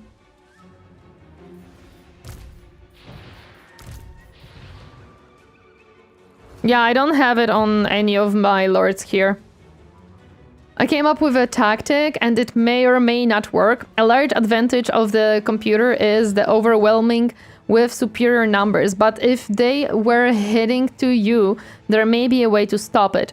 If you take a cheap unit like Skaven slaves and run them directly at the enemy, but stop short of where they are noticed, but out of range, you may be able to kite and stagger the enemy. I'm not gonna be able to do it. It is possible that this is that it is a very valid tactic to do. I myself cannot do that tactic. I can assure you that unfortunately that's way too much micromanaging for me to work. Oh no, he's trying to run. Please don't. Look at us. Yeah, we're gonna melt this guy. He decided to enter the line of my death. Yep. Okay, he's dead. Let's go. The unfortunate situation is that this is what happened here, which doesn't necessarily matter, to be honest. You can just go, like, I don't know, into this forest. He got wrecked. Yeah, that's what happens with Skaven if you set it up this way. They are not gonna be able to actually even enter close to me because, yep. They are not within range of me to shoot them yet. Not yet, at least. At least not with my stuff. Their other lord is a little bit further away. So we have to wait on that. You are back, which is good. We are shooting them very nicely. And we're shooting into the cluster, so we are dealing quite a good damage with that one. Okay, that's good. That's a good distraction by the garrison army. Actually, yes. It was not a planned distraction, but it is there.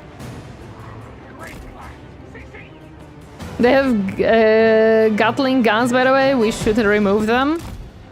How can we remove them? Gatling guns. Handgunners. Handgunners.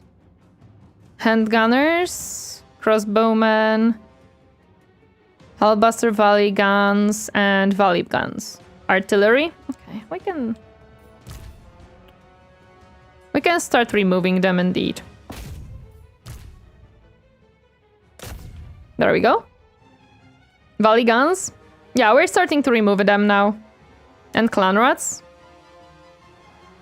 I can throw the menace from below at them, if that's what you mean.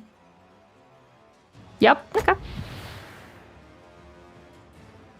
I don't know if they're moving forward. Maximum chaos, let's go. I have no idea if they're moving forward. They have more volley guns, but...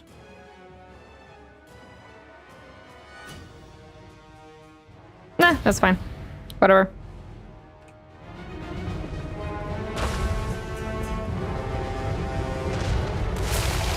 Okay, let me make sure that I make them fight immediately. Actually, the fact that they moved is better for me. No, where are you going? No, Oh, are they running already? Yeah, they're all running. Okay, never mind. Jelly can be also readjusted. True. Now they can start shooting. Let's shoot these guys because we are not wanting to shoot into the fire right now. The Lord is far away. The Lord is way too far. We cannot shoot at the Lord yet. That's I don't think in any way possible. No. We're gonna start removing their ranged units basically. So that they don't have much to do there. These are... I don't know what they are doing, but... They're being here, but it doesn't necessarily matter for me, to be honest. Careful, they might move forward. The ones on the left... the... Jazzlings, they shouldn't. They have the guard mode, so they should not move forward. As of right now. Splishy, believe in you. It would only be one unit you'd control, but I also think you should play things your way. No, the issue is that what you're talking about is a lot of like understanding of tactics and the unit and the enemy units. I don't have that. Guard mode is different. I don't think they're gonna move forward. This is in range, more than in range, so they shouldn't. I don't know why they would move forward. This one we are gonna start deleting this. We'll see, okay.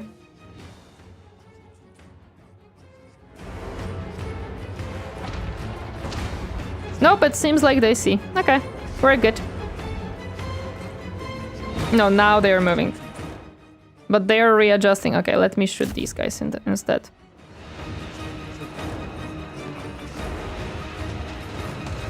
Guys, readjust. The clan rats in the back? True. Let's go into these guys because they're the closest right now. I cannot shoot them, but it's fine.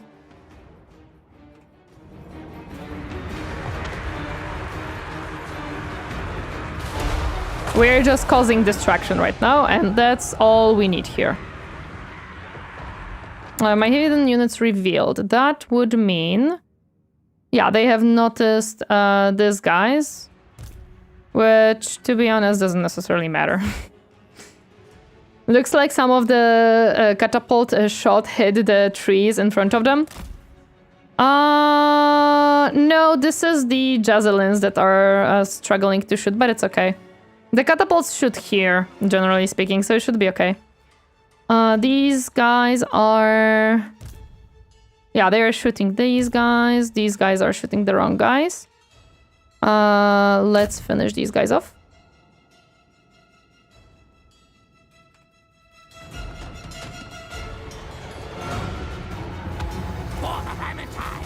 Yeah, the clan rats are fine. They're gonna die soon. That's their purpose here. Okay, these guys are... Oh, wait. What the fuck are you doing here? No, come back. Immediately. Told you, yep, you were absolutely correct. And they are coming from the left. Which, I think they're gonna die to these two units, to be honest. I think.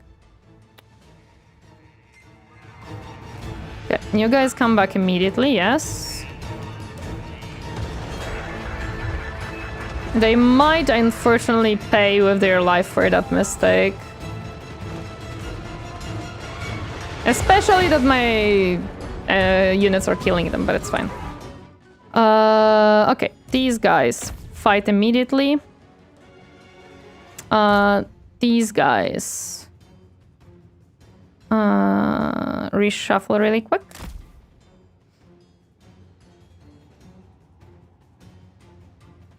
Okay, these javelins.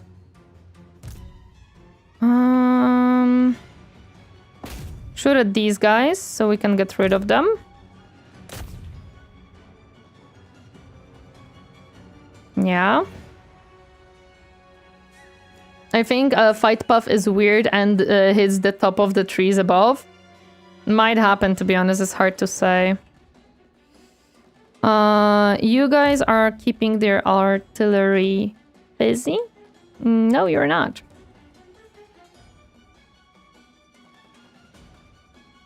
And I would like you to. Oh no, you are keeping them busy, never mind. Yeah. We are almost done with that one. Good, we're gonna finish with the other one hopefully soon enough. Change targets. Okay, we can change target to the closer one then. To this one, in that case.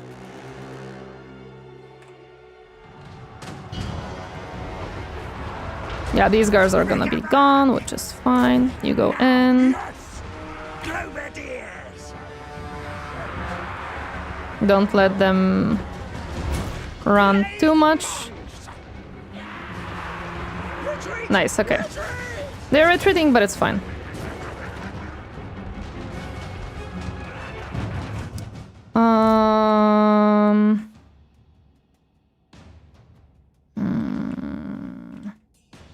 Okay, these guys will die because of that one, so time to destroy these guys. My rattling guns will take care of these guys, so it's fine. These guys are starting to get in here. They're not here just yet. Yeah, you're Globadier, so you're fine. Okay. Let's change targets. If they have barely any HP left, it's pointless to waste ammo on them. The bigger the target, the better. Yeah, that's why I'm changing right now, actually. Any range is to be shot down as soon as possible. Also, we can... where are the...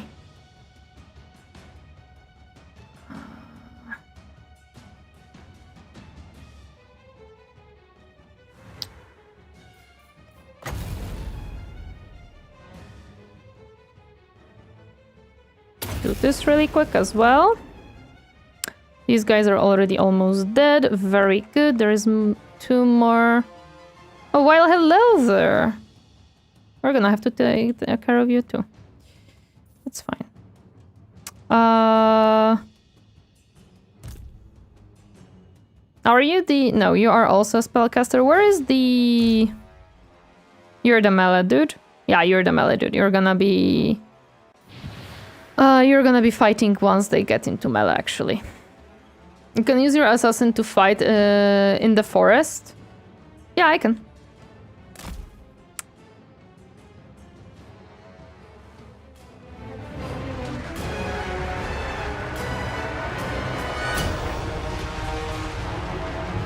Oh, that's a big volley of shots that I do not enjoy. Okay. Changing targets.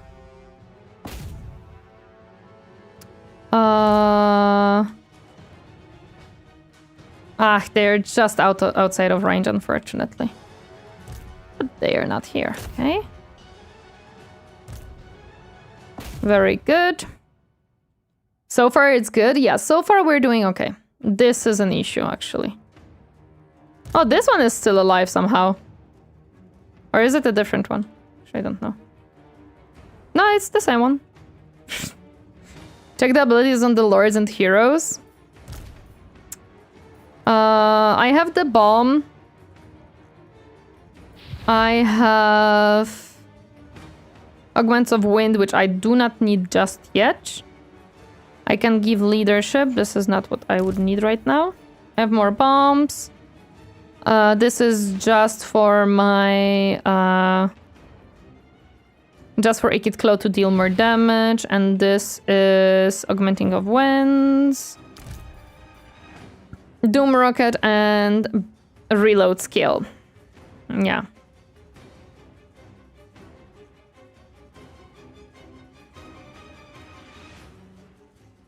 No, we can just use this one. Spam Reload skill, yeah. We can just use it. Should I spam it on the... like here? This is a good chunk of my ranged damage. Or here. This is also a good chunk of my range. Okay, yeah, let's do it here. This is a good chunk of range. Let's go. Okay. Yeah, this is my issue. I don't have anything to shoot to the left now, and we do have some range here, which is gonna be a problem. Basically, learn to use abilities, yeah. Like in Deadlock, okay, can we... yeah, this will suck because this is tree line, which is an issue for me to actually... also, you guys are not set to kill anything. Kill these guys. Since they are range, and we don't want them to be alive, actually. How is their artillery going? It is not being targeted for some reason, even though I have reset you several times to target it. There we go.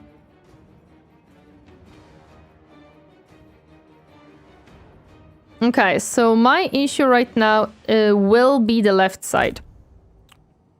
That's why I wanted one ranged unit there. But I don't have anything there. Clown rats? Oh yeah, true. Hello.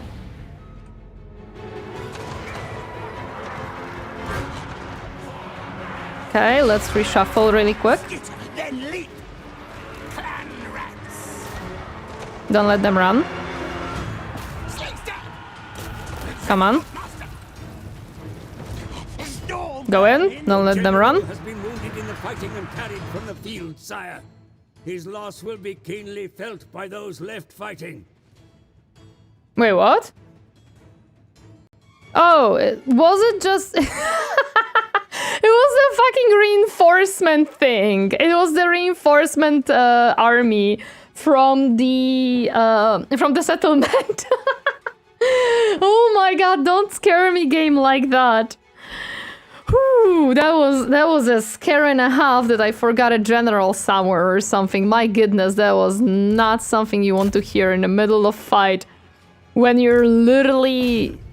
oh my goodness, that was scary. Okay, game, never again. Don't scare me like that. Okay, we are starting to meld them here, which is good. We have this one, which is not good. But we do have to, like, shoot them down a little bit. Okay. Now, if you want to be extra cheeky, you can start zooming out with lords and chase down the missile units.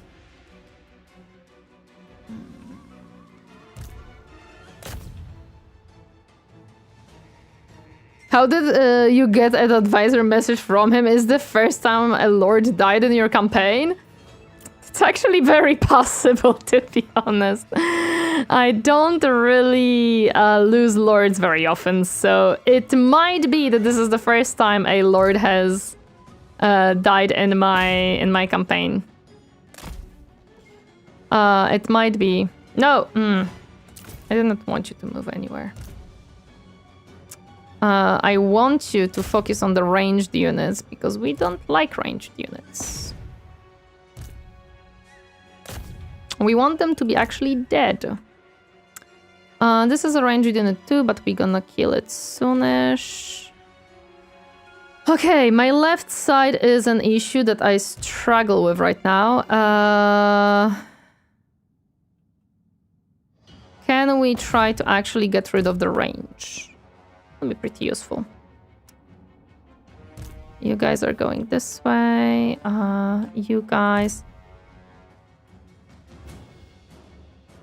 how can I recall them? Withdraw. I'm gonna withdraw this unit. Actually, should I?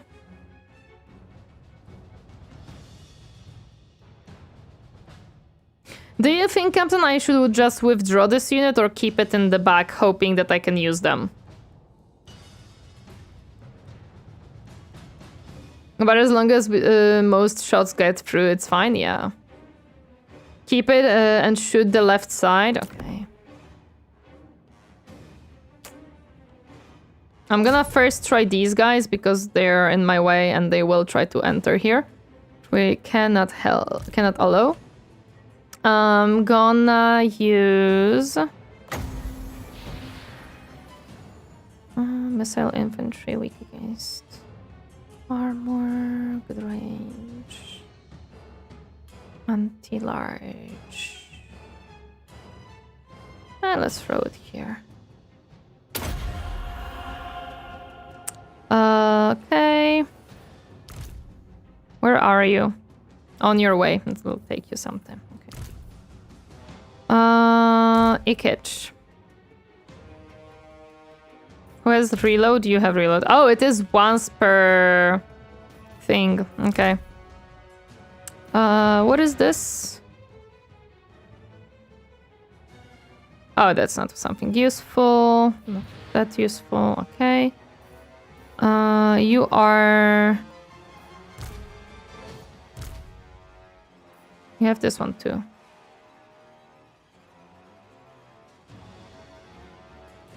Spells too, yeah.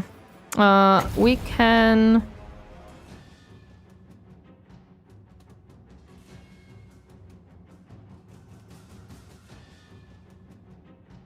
do this. Not that one? The Warp Lightning? Or the Crack Skull? I can do this one.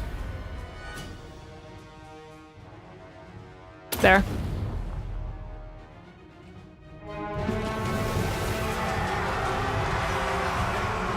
Our tail's yours. Forward or backward. At once. Okay, never mind now. Come back.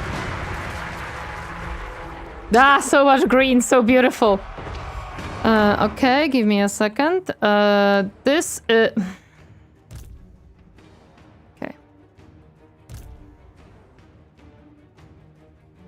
I told you to fight them, but I guess that did not go the way that you wanted. These guys will die very soon.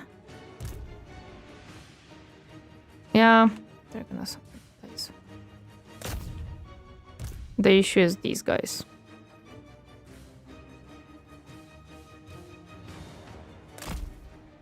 Yeah, but they were supposed to like fight them, so I'm a little bit confused. Where did these guys... Where are the guys with the...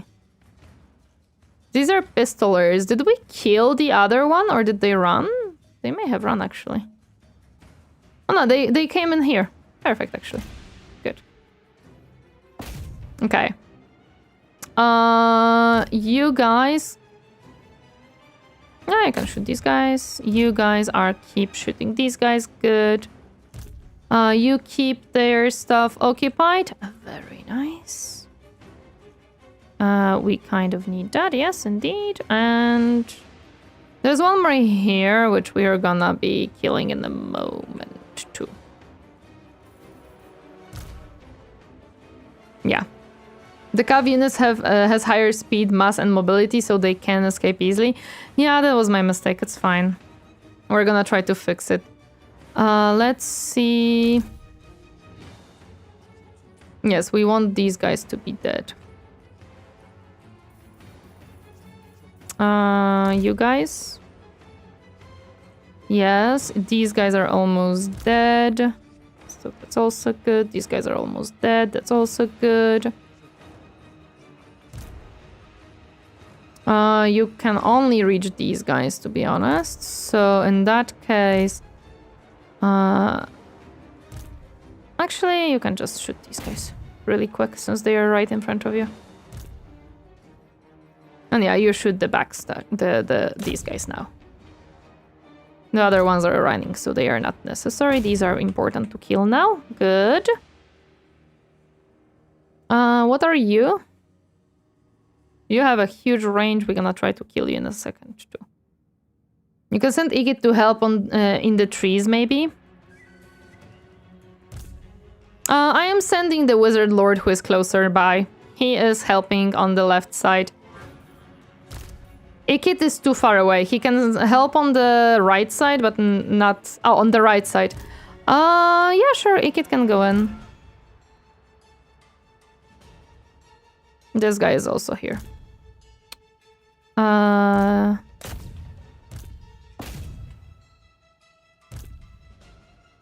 Go in. Are you winning, Ban? I am doing actually pretty okay, considering that this was supposed to be a defeat. So yeah, I'm gonna say yes, I am actually winning rather okay-ishly. The cavalry, unfortunately, that got into my backline, which is an issue. But we're gonna try to fix it. Hi. What I'm gonna do here is also throw this at you guys. Since you're here. Now we're gonna fight you, and... Oh yeah, I forgot to turn off... Alright, we'll hear. These two. Please do not fire at my backline. Thank you very much. You're gonna be able to kill them really quick, so that is fine.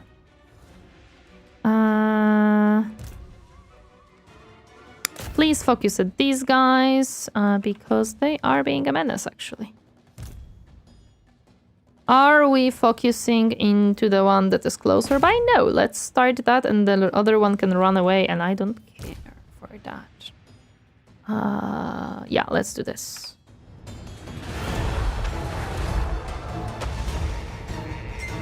Yeah, now we need a bigger target, because the other one is not big enough. Council's command. Okay.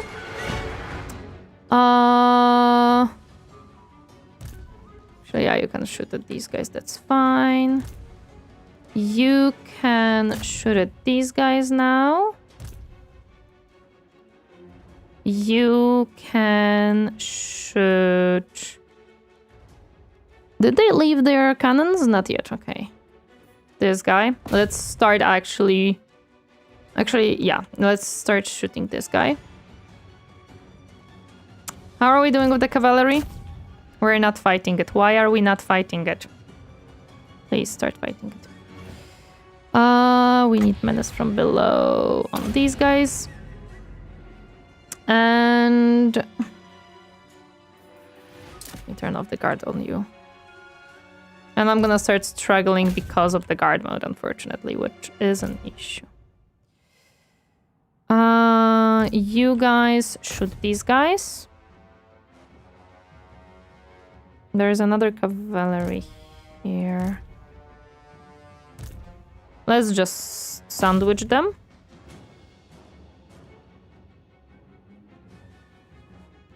Zapper's on the Lord. We can put Zapper on the Lord.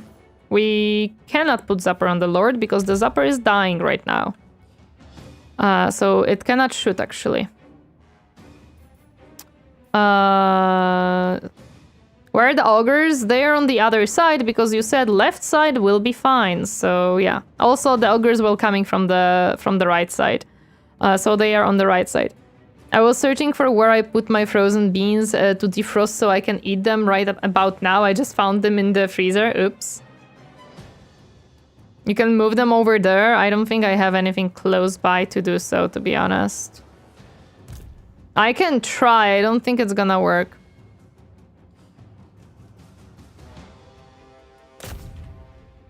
Like, I can try to move them into this, but it might be too far.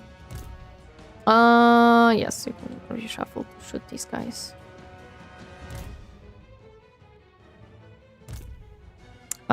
You. Yeah, Ikit is scaring them off on this side, so we're fine here, to be honest. Right side is completely fine. The left one is the one that struggles, but we should manage, maybe? Maybe.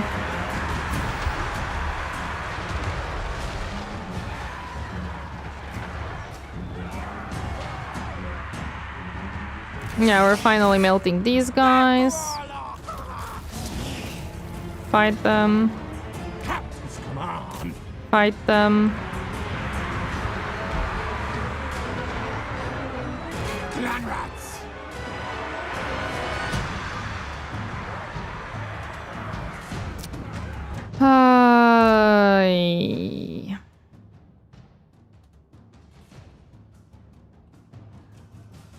The left side is not in a good spot.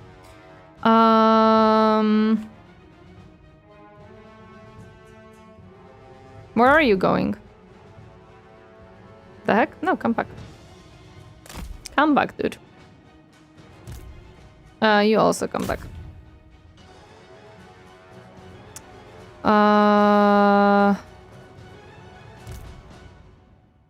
You are not shooting anymore? Yeah. Yeah. We are not. Okay. Come back here.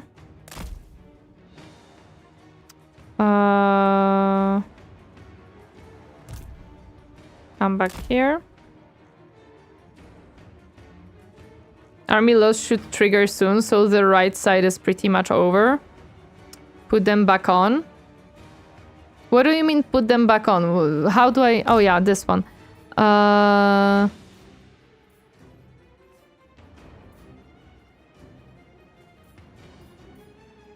How? How do I right-click the cannons? Oh. Oh yeah, okay, there we go. These guys... Yeah, the army losses should trigger soonish. Hopefully.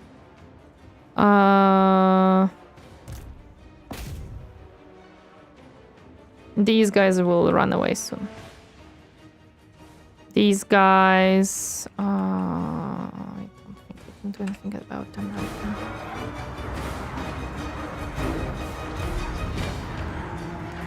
What are you even? For the vermin's hide, I breathe reek.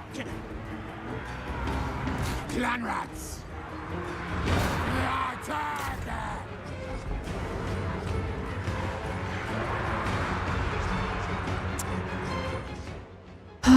Where's my lord?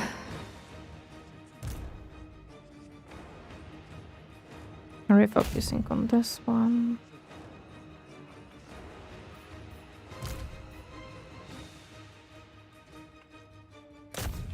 Get at these guys now. Actually, no. These guys can fight it. You can keep fighting these guys. These guys are a problem. Okay. Ikit, where are you? You're here. Time to scare you out of them. Spells on the left 2 and catapult on the left 2. The middle and right is 1. Catapult on the left. Let's throw it here. I don't know what these guys are doing, to be honest. Like, I told them to reshuffle and they completely ignored my commands here. I do not have anything here to...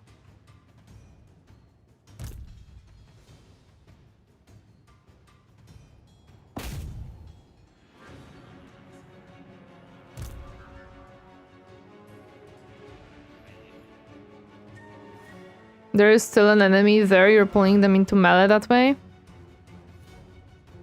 Okay. Give me a moment.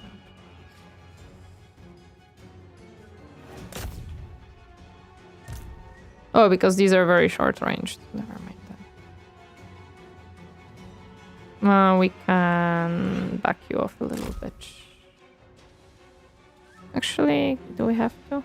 Yeah, let's back you off.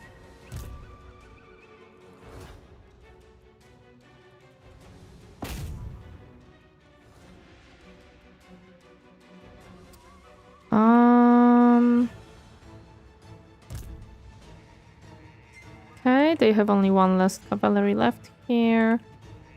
Ikit is having a good time. You're not having a good time. The Dazzlings.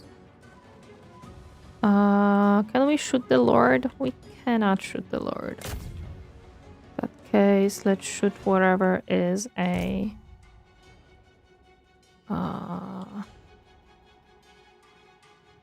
range. You can move forward, you won. Okay. Let's start shooting at the Lord then. Ikit Claw! Die, die! Nasty things, die! Clan rats!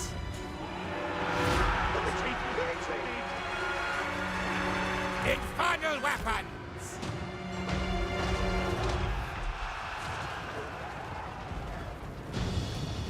For the Vermintide! Oh my fucking god. Give me a second. The left side is folding.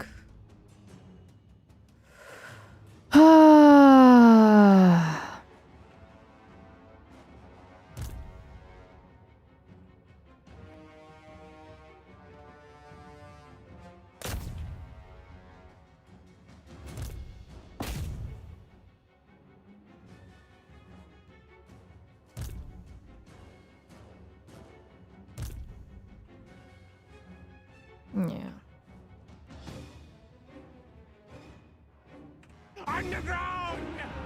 Ikit Claw! Time to die!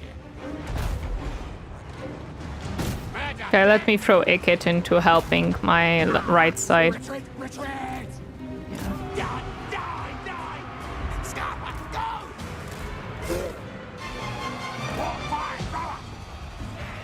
Fire! March! Scurry! Yes! Great! Great! Yes! Ikit Claw! Slay! Maim!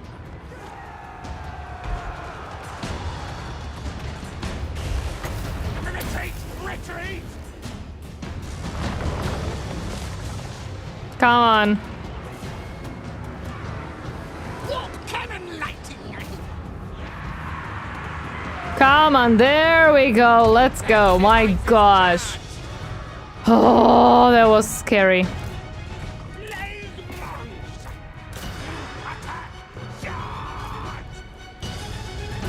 Okay, that was scary for a second. That was indeed scary for a moment. Let me try to finish off their lord really quick.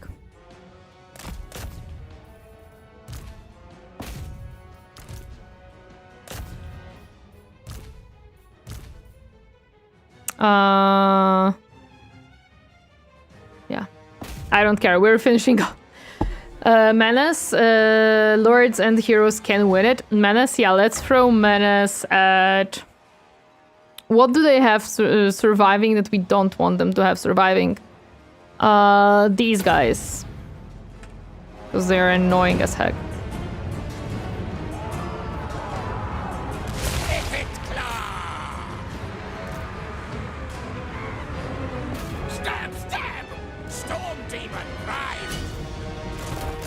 Yeah, you can just kill these guys. And Ikit will take care of these guys. Yeah. Yeah, their guy is not retrieving. I think that's the only reason why they didn't stop yet. But it's fine. We're gonna get him. Yep, there we go. We just had to kill this one guy. Yeah, the Menace may not be able to chase them that well. Now we can finish off some stuff, maybe. We'll see if it's possible, even. They don't have much left, to be honest.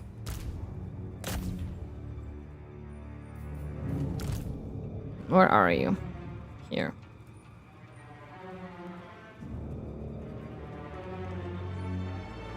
Yeah, we probably cannot really finish off much more, but that's okay. I'm glad that I still won this battle, even though the game believed I would not be able to win it, so yeah. Huntsmen are not what I want to focus on. I want you to focus on the Hunchland long rifles, because that was definitely an issue for me, so let's kill them really quick. These guys don't matter. This is I did lose some units, unfortunately. But considering that it was supposed to be a complete and utter defeat, that's still much better than what the game was what the game was expecting, so I'm gonna take it. I'm gonna 100% take it, to be honest. The game expected me to have zero capability to win this, and I have won it. With not that much lost. I've lost mostly my secondary army units on the left side, which is not ideal, but it's fine. It was a good fight, yeah. It was a good fight. As I can see, we lost like 2 units total throughout the whole fight.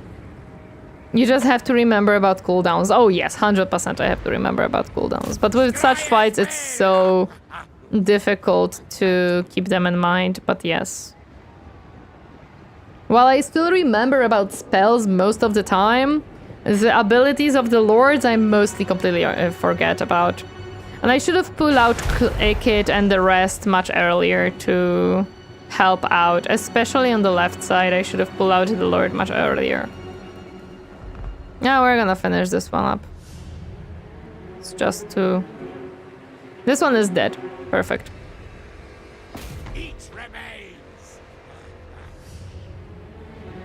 Yeah, this one is dead. Unfortunately, they did run around, so...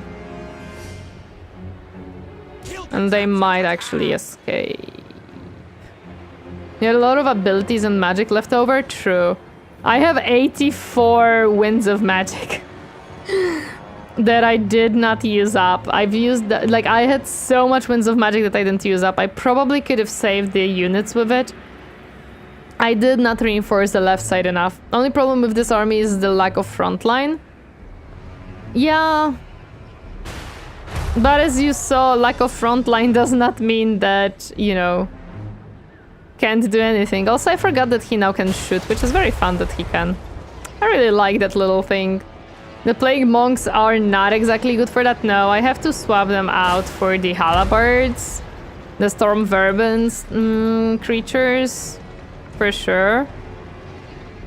But yeah. Yes, Ikit, as planned. I think this is the last one that didn't escape, yeah. They escaped, okay.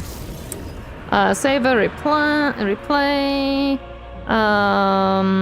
Ikit battle on dwarf. I did forget to start the recording, actually. Oops.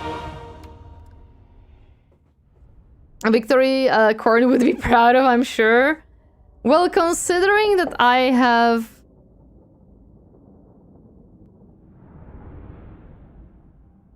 Well, I could have done a little bit better, but it's fine. I know it's fine. I don't think we will make a video out of this in the end. Okay. Speaking of Khorne, though, is a Scarbrand around in your campaign? Ooh, I actually don't know. I didn't track. We are gonna take replenishment for sure. Because that battle hurt a lot. And I don't think I'm gonna be able to finish these off because this hurt. You lost no units, it seems. Nice, actually, that's good. Okay, they might try to fight the... Oh no, they didn't, okay. Ambush! Let's go! How the enemy casualties by Skaven started, this is big. True. Also, hello there, Neko Archon, Archangel, welcome. Happy to see you. How are you doing today? You know what? We're auto-resolving this because fuck that. We're not playing another full stack of frickin'... No, we are auto-resolving this, especially that I lose no units. Get out. We are not playing a freaking full stack of cavalry again. I'm not doing this again. We already had to deal with it. Never again. Yeah, this army's kind of survived, but I think I can auto-resolve fights with them, so it's okay. They're going into ambush. We got rid of Bretonia already. Yeah, and yet they still prevailed, man. They still survive somehow. Oh, hi, Urlika. What are you doing here?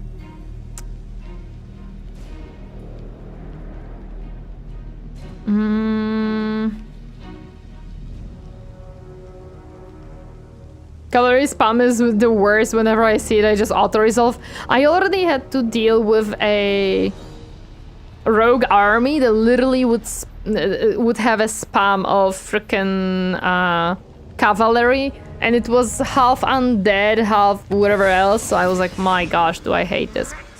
Workshop upgraded. Nice. That's My pretty lord, good. we have enough warp fuel to research even more complex parts. Some of these advancements may be costly, but will be A full stack of no. That's a good quote, yes. Yes, exactly. Caravan arrived. Nice, we got some treasury francs for that. Ambush foiled. That's fine though, because we have killed quite a... ah man, they discovered my undercity. That's fine though, it doesn't hinder my my growth as much, or money as much. Okay, I'm gonna save here though. Let me save. Because we have been streaming for almost 4 hours. It is past 11 p.m. here. So I believe, to no one's surprise, it is time for me to rest. It is time for me to rest. However, this was absolutely great. I think we did a very good battle. I really enjoyed this battle. It was very, very good. Even though it could have gone definitely a little bit better, it still went very good in my opinion. So, YouTube, thank you so much for joining me today. I really appreciate it. I hope to see you tomorrow when we're gonna play some Space Marine 2 with Froggy. Please join in and have fun with us. It definitely will be very cool. So I hope to see you tomorrow. And YouTube, please take care of yourself. And bye-bye, YouTube. Bye-bye, bye-bye. Bye-bye, YouTube.